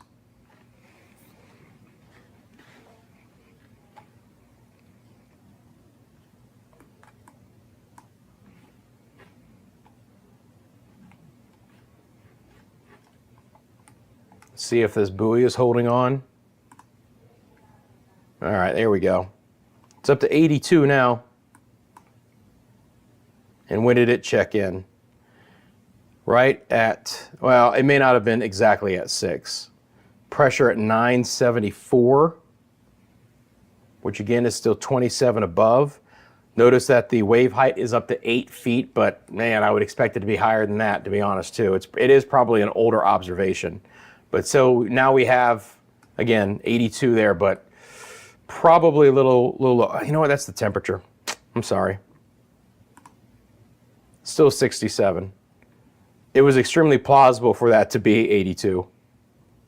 But last report is 67. This is still an old observation. And it may not be reporting. Again, if you're just tuning in, landfall is still expected in the Big Bend. Could be pushed back a little bit in time compared to what we expected yesterday, but probably before midnight still, but it might be in that 11 o'clock hour. So we've got some time to go. Yeah, Linda, look, I mean, I think all of Central Florida is still going to get some active weather. There's no doubt about it, right? We're going to continue to see some of these feeder bands work their way in, and they'll just have stronger winds. I mean, you can clearly see it. Now we have a tornado warning here. So here you go. And that does include Lakeland. We talked about this. So now we have a tornado warning for Lakeland in Polk County. And we'll take a look at that camera too. Unfortunately, we have it in a loop mode, so can't just stop it. But this is what we're looking at right here. You see these bright reds and these greens close to each other? That's a couplet. Winds are going in different directions in a very small area. Spin. And it's embedded within an area of high reflectivity, so you're never going to be able to see it. These are why these are radar indicated, sorry about that guys, tornado warnings. Okay? Let's take a look based on its forward speed and movement. All right? To Lakeland at 7:04, Gibsonia at 7:09, same thing for Kathleen. If it holds together, and this is well beyond the actual tornado warning, it would go into Lake County. So I want to be clear, the tornado warning cuts off at Lakeland. But we can clearly see the times of arrival here, right? Mulberry in about 5 minutes. You can see that on my live storm track. Gives you the time of arrival and literally will count down to the second, the time of the impact into that area. Then we go up where we had a 44 mile an hour wind gust here, over 570 in about 11 minutes. And again, the Winston area about 7:03. You can see that. And again, counting down the times of arrival here. And there you can see the time down about 13 minutes and then potentially into Lakeland as well. Now we'll have to see if that rotation holds together. Sometimes these things are very brief as far as that goes, but it is a potential. And you can see that spin again right here. It's not the strongest spin that I've seen today so far, but it's out there. And we are looking from the Tampa radar, which is the closest one, so that's a good shot.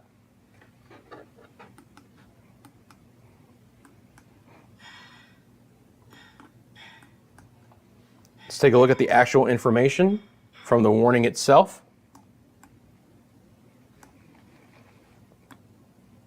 Going to slide it over so you guys can see it a little bit better here. So it's for West Polk, East Central Hillsboro until 7 o'clock. Severe thunderstorm capable of producing a tornado 10 miles south of Medulla or 10 miles east of Fishhawk, which is a very nice community, moving to the north at 60 miles an hour. Again, it is a radar indicated tornado. That's what it is. Other locations impacted are some of the ones that we just talked about. Could be near Lakeland, Plant City, and the Lakeland Airport at around 6:50, which is now. So moving extremely, extremely fast. And again, this warning goes until 7 o'clock. And there still is a bit of rotation here as well. We can clearly see that south and west of Mulberry. But this was my concern, right? This is the farthest east now we've had a tornado warning. And the concern is just that as we go deeper into the evening hours, these rotating storms slide farther and farther up I-4. Just getting and making more of Central Florida more susceptible. Obviously, the West Coast has been hammered very significantly, but that's going to be a problem there, guys, for sure.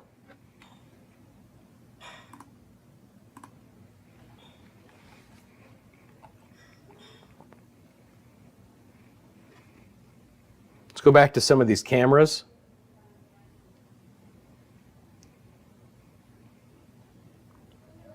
That's the airport, but the next shot here that I'm going to bring up, it's Clearwater Beach. It's actually on, you just can't see anything. You can almost see that the wind is slapping it around just a little bit as well. There's a shot out of Naples. We're going to eventually get back to that Lakeland camera, which is what I want to hold on to. Now we'll go up to my hometown of Crystal River. This is from the Plantation Inn. Again, still looking okay there. Winds have still been more in that 25 to 35 mile an hour range so far. A little bit better shot in Hudson, which is north of the St. Pete area there towards Highway 19. Again, right along the coast, but you can kind of see what that water action, that wave action is doing near the seawall. And then the next shot we're going to have, this is out of Lakeland. So again, this is actually out of the tornado warned area. That rotation is still south of this camera, but it will be something to monitor. And what do you say, one last shot of that one camera with the rocking and rolling small sailboats. They're hanging on. That dock there on the top left-hand side of your screen, though, some of it's over water and some of it looks like it's getting ripped apart. So it does look like there'll be at least some dock damage, but hopefully everything else holds together. This is a shot out of Sarasota, but we've lost that particular camera. And then we'll look to St. Pete Beach here to wrap up this kind of view. And again, St. Pete Beach getting rocked pretty good. 6:54, so we're not that far away from sunset now, right? Not that far away from sunset. All right, so back over here. Again, tornado warning is in effect for Lake County for the next 6 minutes. Got to watch out for that, right? Tornado watch goes all the way until 8 o'clock, but that could be extended as well. Again, appreciate you guys coming in to Central Florida Weather Live. Rusty McCranie with you here. Happy to join you live on this Thursday evening as we track Hurricane Helene, which, by the way, is now a Category 4 hurricane with winds of 130 miles an hour, pressure down to 947, moving to the north-northeast at 23 miles an hour. We have a wind gust now in the Gulfport, St. Petersburg area of 72 miles an hour. So we're getting close now to seeing hurricane force gusts. They're not sustained. The sustained wind was 52, but again, it's a problem, right? This poor sensor hasn't come in. We'll see if we get a 7 o'clock update out of it. And that buoy is probably holding on for dear life right now.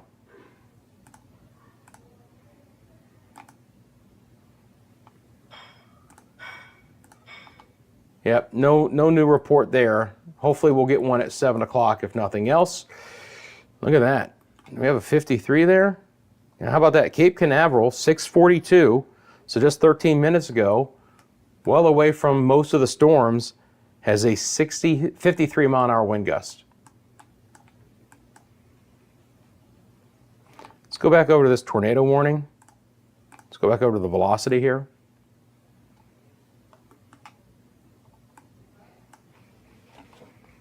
This looks better. I don't see the rotation that we had earlier.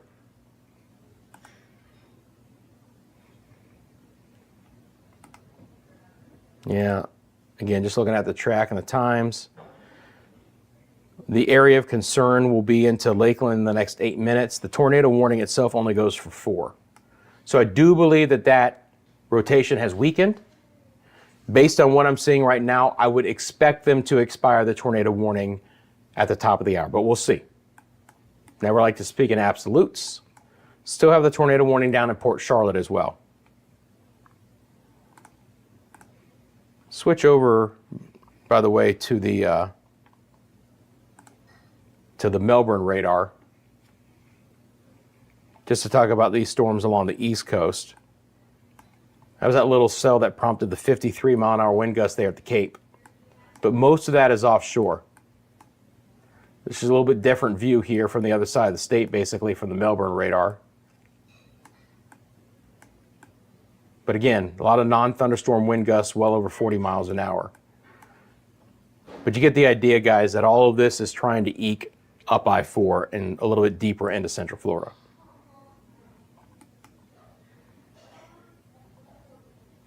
I'm going to switch back over to the Tampa radar. A little bit closer to the action, certainly closer to Helene. By the way, got to look at that satellite data again. To be clear, they've always kind of put the center on the western side of this eye, right? We might have had a slight jog east. I want to take this loop down to just like about an hour.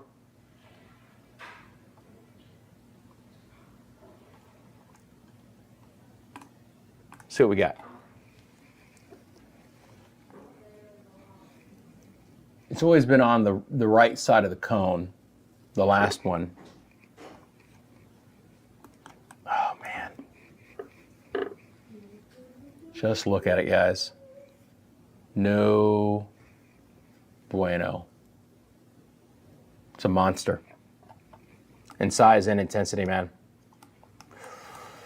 This is probably maybe the last Helene that we ever have, if it's going to unfortunately do what it looks like it might do. This one could be one that's retired. I'm going to drop those off just so we can see this presentation of the satellite even better. Look at that deep convection. That upper level low that is north and west of the storm, it's providing a lot of lift in the atmosphere too. You have a lot of upper level divergence. The winds are coming up, and so it's inherently kind of pulling these storms higher off of an exit region on the southeast side of this. So there's a lot of diffluence in the atmosphere, which is aiding in the development of this thing to go along with sea surface temperatures in the upper 80s to around 90 degrees Fahrenheit. This is why the thought was always that this storm in this part of the Gulf was going to get stronger and potentially rapidly intensify. Let's see if they have a 7 o'clock update for us. Not yet. They typically wouldn't, but they have been giving hourlies. Now they just gave the 6:20, so they may not put another one out in 40 minutes, but we'll see. Yeah, man, I'm with you guys. It is a scary situation, but the thing about it is that, you know, for these areas, they just have to be prepared. First of all, there should be absolutely no one within 10 miles of the coast from Port St. Joe to Carabel, you know, even Perry. I wouldn't want to be in Perry. Horseshoe Beach, Tallahassee, it's going to be close, man. It's going to be close to whether this moves on shore, you know, east of Tallahassee or not, but Cross City, Cedar Key, Again, some of these cities are not that far inland, 10, 15 miles. Tallahassee is less than 25 miles from the coast. Again, it's the state capital of Florida, Florida State University, a lot of government employees there, and I hope all preps have been made and there's not a lot of folks sitting around there. If Tallahassee is fortunate, the eye moves just east. And it does look like there's the slightest tug east. But again, remember, hurricanes do not move in straight lines. They stair step, right? There's been a slight tug east, but nothing crazy. My point is that I don't expect this to beeline it into Citrus County. This is still going to have a north-northeast track. It's just maybe slightly tugged east by a few miles. We do have a 7 o'clock update. Winds are still 130. Pressure is now down to 945. This thing is not stopping. Down another 2 millibars. Again, I do have access to Air Force reconnaissance aircraft data if they're transmitting and my system can pick it up. We've done that with other hurricanes over on the Meteorologist sister channel. So I'm just kind of looking. First of all, they're inherently small little dots. So here they are right here. Okay. So Keesler Air Force Base is located in Biloxi, Mississippi. And here you go. So this is the newest reconnaissance aircraft flying out of there. And they're going to be moving into the storm. So we can watch that. But again, look at this puppy. Unbelievable. Again, I would love for that buoy to be able to give us one last report before we might say goodbye to it. Yeah, still the last report at 6, isn't it? Yeah. We'll see if we get the 7 o'clock update from it. But it's no good. So 9:45 now. Everything else is the same, north-northeast at 23, 130.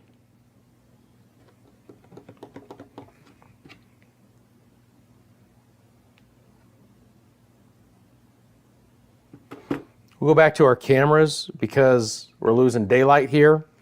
So we'll take advantage of the daylight while it's still here. That is Sarasota, though you can't see it. Let's bring up St. Pete Beach instead. There you go. Again, sunset. We're going to lose daylight here in about the next 45 minutes at last gasp. So we'll enjoy these cameras while they're here. Obviously, storm surge is still going to be a big threat. That is the Tampa area. You can see the sea spray coming in with the really strong winds coming out of the south, the southeast. That's a place called the Meadows. You can see again, that camera is facing towards the west more than likely because the winds are being pushed right up there. You can see the water caps, or see the white caps on a what would be other fairly flat area. This again is Bayshore Drive in Tampa. You can see the bay literally up against the road, and you can see that the spray is coming up over the seawalls from time to time. This is an area that can flood pretty quickly as well. This is Mexico Beach. But again, I believe that camera has unfortunately frozen as well. Again, a lot of these, just transmitting via the internet, and then sometimes they freeze up. It just happens. We'll go back over to our camera out of the Walt Disney World area for anyone interested in the attractions. Again, the winds have been kicked up a bit. But that being said, so far so good. And then a live look again to Conway in the Orlando area. So those are the cameras that we have for you guys here at Central Florida Weather Live. Again, we're a newer channel. Just started up here a few months ago. Appreciate you guys tuning in. Appreciate you guys, those who know me from my previous work, jumping in and following me here at Central Florida Weather Live. If you are new, welcome. Thank you for liking this live stream. Thank you for subscribing. This is a live only channel. I am only on when there is some significant weather to talk about in Central Florida. And obviously this is a special live stream because we have a major hurricane about 70 miles off of the coast of Pasco County, right? And again, 130 mile an hour winds. That is the satellite presentation of Major Hurricane Helene. This is a record book kind of storm for a few reasons. First of all, look how expansive Helene is. This is all from Helene into the Carolinas and Georgia and eastern Tennessee, and then spreading into the mid-Atlantic states. This is all rain associated with. There we go. Now we're up to 81. That's still too low, but now we have an 81 mile an hour wind out of that sensor. So it's still plugging and chugging. It's still alive. Helene is one of the largest major hurricanes ever on record. Okay, could end up going in the history books as the largest as far as just its scale. But the intensity is another thing as well. It's 130, it's a Cat 4. It could still strengthen. We hope it doesn't get anywhere near Category 5 strength, okay, which gets you to 157. Long way to go.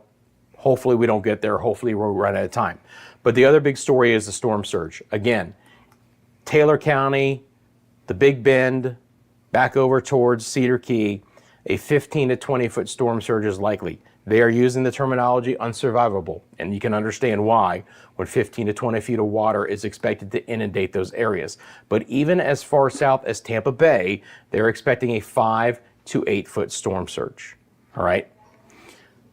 So it's a big time problem, obviously, guys. Go back over to our live radar out of Tampa. That'll come back on. You can clearly see the eye from the Tampa radar. Winds continue to get stronger. Non-thunderstorm wind now of 49 miles an hour at the Orlando International Airport, and a 52 mile an hour wind gust reported just about 15 minutes ago in downtown Orlando at the Executive Airport. 52 mile an hour wind in Leesburg. Again, the weather is going downhill. All right. We know we're going to get the squalls. We know we're going to get some wind gusts over 50 miles an hour. What we really don't want to see is the rotating storms and the tornado warnings. We've had a few of those. So far, right now in Central Florida, we're doing okay, right? But again, the opportunity that this is going to continue to go downhill. Appreciate you guys tuning in as well. Thank you so much.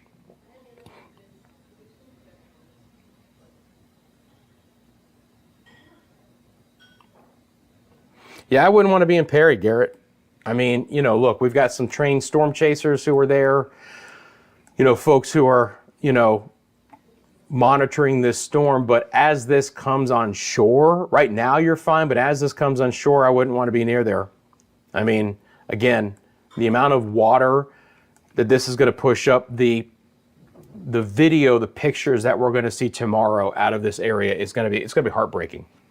And again, to be clear, how widespread these impacts are. First of all, you have a tornado warning up here, but the hurricane warning goes to Macon, Georgia. Okay? Macon is, stick with me here because there's a lot of information on this screen.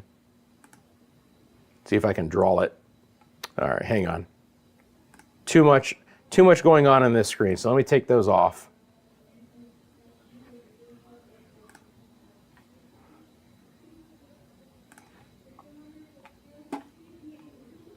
All right, where's my drawing tool? There it is. Macon is, just want to rough estimate, 190 from the closest approach to the coastline. So 190 miles inland, there's a hurricane warning. That means the Hurricane Center fully expects that there will be hurricane conditions in Macon. All right? Can you imagine living in Macon, Georgia, and wait, I'm under a hurricane warning? What are you talking about? There you go. That's what happens when a major hurricane is moving 23 miles an hour. It's not going to weaken quick. That's a big problem for anyone along the center path and just east.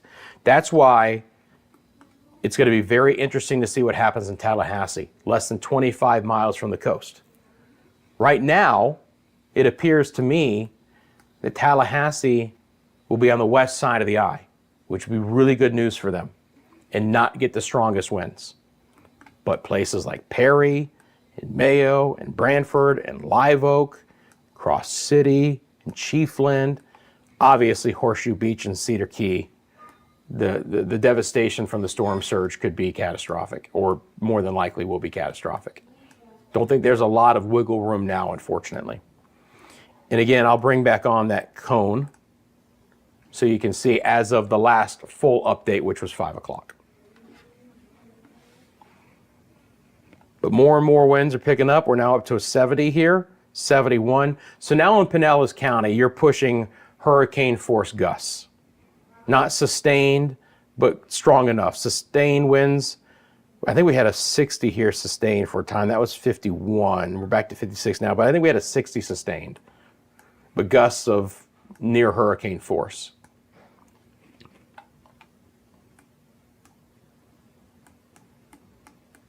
And again, this is the hurricane reconnaissance aircraft making their way in. So it is really cool to be able to look at this in real time. It's a neat thing.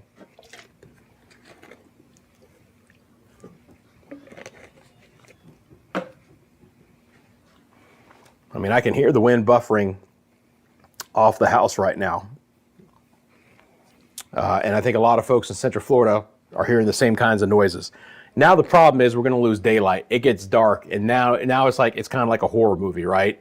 Because you can't really see, you can just hear it. And I hate nighttime landfalls, and it feels like every storm we've had this season has been a nighttime landfall. Beryl in the Windward Islands wasn't. Beryl in Jamaica was more late afternoon.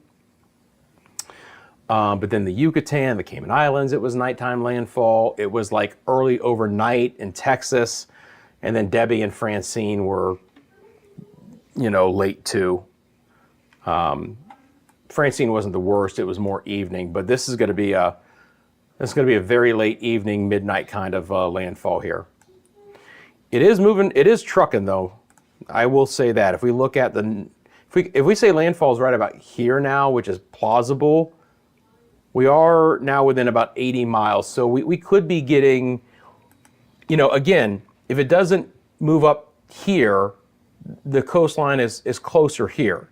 So 80 miles, 3.5 hours away, I guess it's plausible that we get landfall before 11, but it's going to be close.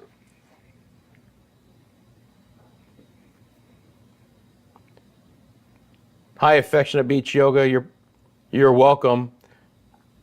Good to know that it's quiet in Portland. I hope you guys did well. I know you guys had overall in Jamaica some pretty nasty storms yesterday in association with Helene on the back southeast side. This is another reason why I keep mentioning Central Florida is not out of the woods even as Helene moves north, because on the tail end of this puppy, there's still a lot of squalls to work their way through with some very gusty winds. Jamaica was very far to the south and east of where Helene was this time last night, and they were getting hammered. So that is an opportunity for Central Florida as well. Let's bring back up the looping radar here.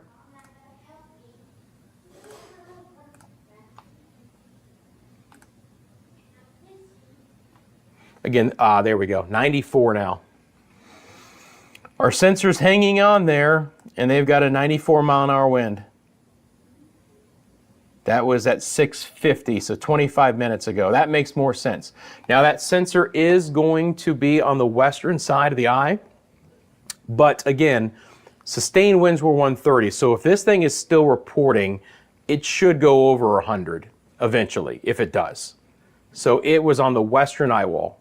And again, that's a buoy out there with a 94 mile an hour wind gust. Does it report a height of a wave? Yeah, it doesn't look like it. Ooh, pressure got down to 957. That's pretty close, man. That's pretty close.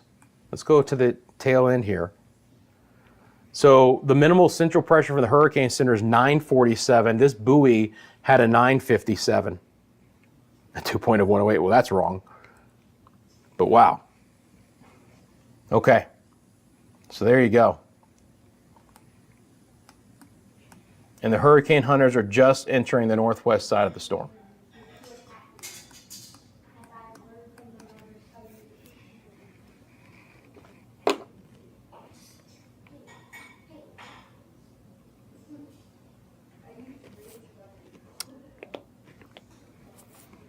Bring you just a couple more cameras here while we can. I think that was out of Old Town. Next shot is Tallahassee off of, maybe that's not Tallahassee. This next one is Tallahassee. Let's bring that up. That looks a lot more like Tallahassee if you've ever been to Tallahassee. Again, it is frozen, but it just froze not that long ago. Switch over to East Point, Florida here. Again, frozen camera, unfortunately. And then let's go over to Port St. Joe, which is going to be near where landfall is going to be. Should be west, but that's the last look we got before we lost the internet service there. So again, unfortunately, some of these cameras in these more rural areas with kind of spottier cell service, they're already beginning to lose their feeds. Believe that was also close to Port St. Joe. So there you go. Just trying to show you guys a couple more shots here before we lose the daylight. Still okay with any tornado issues here. Again, these storms are rotating in, so we got to watch out for that, but so far cooperating. But it's going to be a noisy night. You live in Central Florida, it's going to be a darn noisy night. I mean, this wind is going to be buffering the entire time. Not expecting hurricane conditions inland. I want to be clear about that until we get closer to the Big Bend. Then, of course, we're going to see hurricane conditions. But for Central Florida, it's tropical storm force wind gusts. Tropical storm warning is in effect until we no longer have those potential conditions. There is a tornado watch that is in effect at least until 8 o'clock. Now, I say at least because I think there certainly is an opportunity that they extend this. I keep checking in on that. They still have it till 8 o'clock as of now. But I don't know if 47 minutes from issuance, whether they would give an update yet or not, but we can see.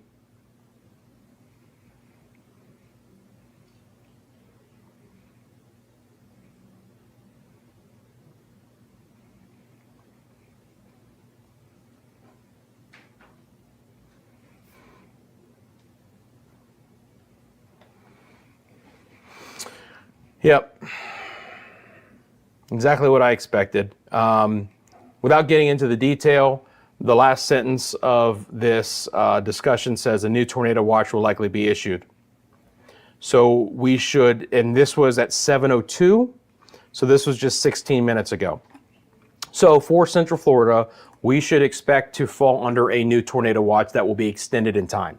This one is going to expire at the top of the hour, 8 o'clock, but the tornado threat is still present in Central Florida, and so we're going to get a new tornado watch issued, and that one more than likely, my guess would be, would push until at least midnight, but typically speaking, they do 6 to 8 hours, so it wouldn't surprise me if it's like 2 a.m. And again, non-thunderstorm wind gusts now are beginning to pick up over 50 miles an hour, right? Travel is a big issue, man. I had so many people in Central Florida message me across all the social media platforms and email and whatever, go, Rusty, can I travel in this wind? Rusty, I need to go here. And I'm just like, A, I hope it's not, you know, if you're not a first responder or something vital to be at work, I hope you don't have to go into work. And B, I hope wherever you were supposed to go, they were smart enough to shut down anyway, because this is rough driving, man. I mean, 50 mile an hour wind gusts, that's tough. I've driven in that, having done what I've done for a living and having to, you know, be on air during these storms, and it's not pleasant.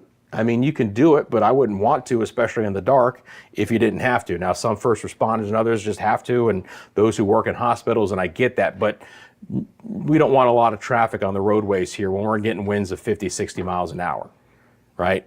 And obviously, too, some of the bridges along the coast, they shut them down. There are certain wind thresholds, but there's a lot of coastal areas that are actually cut off now because the bridges to access them have been closed because of these winds. So again, 94, last check, we'll see, but that center is now just beginning to push away. So we'll see if we get a wind, which should have been well over 100 miles an hour, but we'll see if it is going to let us give us that. Again, no tornado warnings at this point in time for Central Florida. That's good news. We'll see how this plays out here, though. Again, we are getting these cells to now push in deeper into the area. So the inherent threat just goes up because, you know, they're now here. Took a little while, but they're here. I want to get back over to the live radar here. And we still do have this one tornado warning, very pesky one down in Port Charlotte. If you know that area, Charlotte Park, Port Charlotte, Punta Gorda, right over there. That's where the area of concern is with that cell. But there's going to be a lot of damage, guys, with 70 plus mile an hour winds here, man. A lot of tree damage. And now you're going to start to put the wind. Notice that these winds now are more due south. You give it another 2 hours, and these are southwest winds, and now the water really starts to come up Tampa Bay. So Tampa Bay hasn't even seen its worst inundation of storm surge. Tide cycle will play a factor in it as well, as far as how much we end up getting. ETA and landfall, again, I would put it now probably close to 11 o'clock. We'll see how it plays. It also depends on where it makes landfall. If it's going to go right into Appalachia Bay, that's a little bit farther north, it might be another half hour or so. But if it's trying to get on the eastern side of this, if we just kind of follow the eastern edge, coastline is a little bit closer there in eastern Taylor County. So it could be 11-ish or slightly before. Yeah, no doubt about it.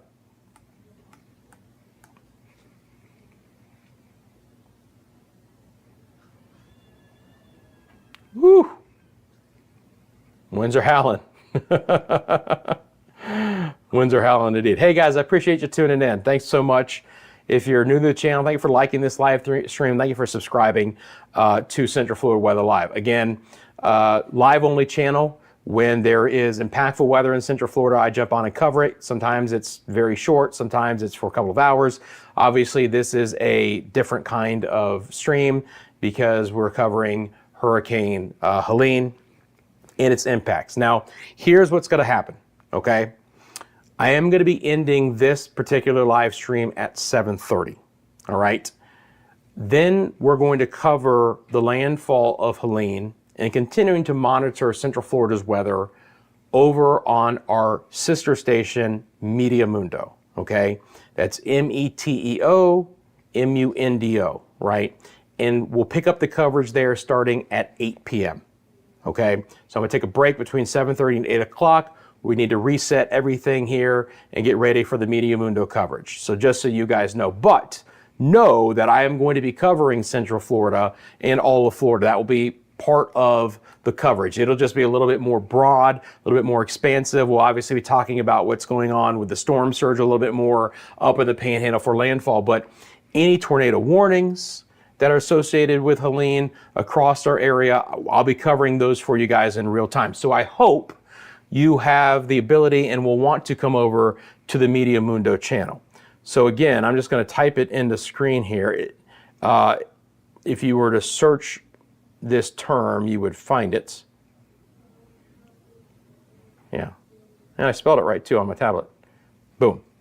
All you have to do is search Media Mundo. I'm the guy in that channel as well. Again, it's a little bit bigger channel. We've been around at Media Mundo a little bit longer as well.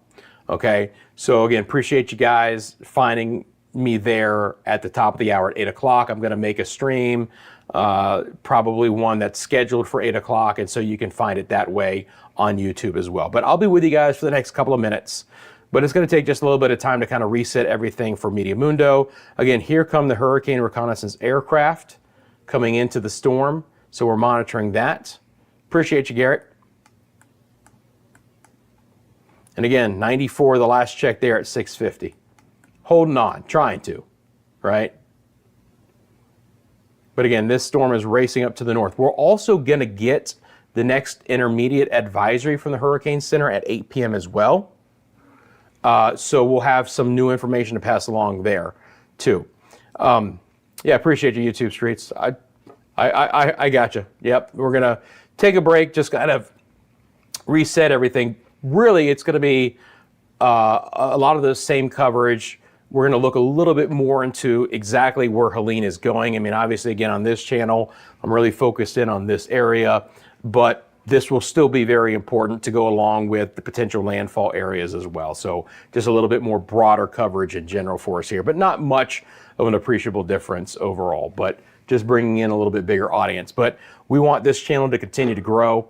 So again, I appreciate you guys. If you got anything out of this, simply liking, simply subscribing, really helps out the channel, especially a young one like this. And again, if you live in Central Florida, right?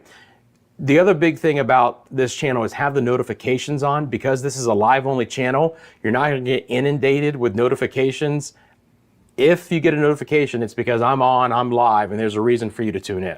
So if you have some interest in Central Florida, make sure the notifications are on as well so you know when I am live. Again, there's no video updates with this channel. I'm not doing daily forecast updates. You can find that in about 1,000 other areas, but this is a real-time, what's happening right now in Central Florida channel, where we go over the severe weather, anything important. And obviously this is a special one because we have a major hurricane that's about 70, 80 miles off the west coast of Florida, and the feeder bands and the squall lines continue to move in. Again, just to kind of wrap up the coverage here in a couple of minutes, what I anticipate is that the more persistent squalls will work their way deeper into the state, including the I-4 corridor and Metro Orlando. Again, off the East Coast, we have some squalls as well, but just more persistent rain coming into these areas. The winds will also freshen up as well. Several areas outside of even some of the strongest rain has had well over 50-mile-an-hour winds. This will become more persistent. Take a look at this. St. Petersburg now has a 76-mile-an-hour wind. This is the first hurricane-force wind gust that we've seen. And I remind you, this is south and east of the storm. It's not on the right front quadrant. It's behind the center of circulation. That's going to draw a lot of water into Tampa Bay, but it's also going to push these squalls farther inland as well. All right. It's going to be a very active night. Tornado watch goes until 8 p.m., but it will be extended and over on Media Mundo. We'll talk more about that as well. Appreciate you, Garrett. Thank you very much. All right, guys, I'm going to go ahead and wrap up this stream here at Central Florida Weather Live. I appreciate you guys. I appreciate you supporting the channel. You can find ways in the description below. I'll see you right around 8 o'clock over on the Media Mundo channel here at the top of the hour. We'll continue our coverage throughout landfall here for Hurricane Helene. Again, thank you so much for tuning in, and I'll see you soon over at Media Mundo.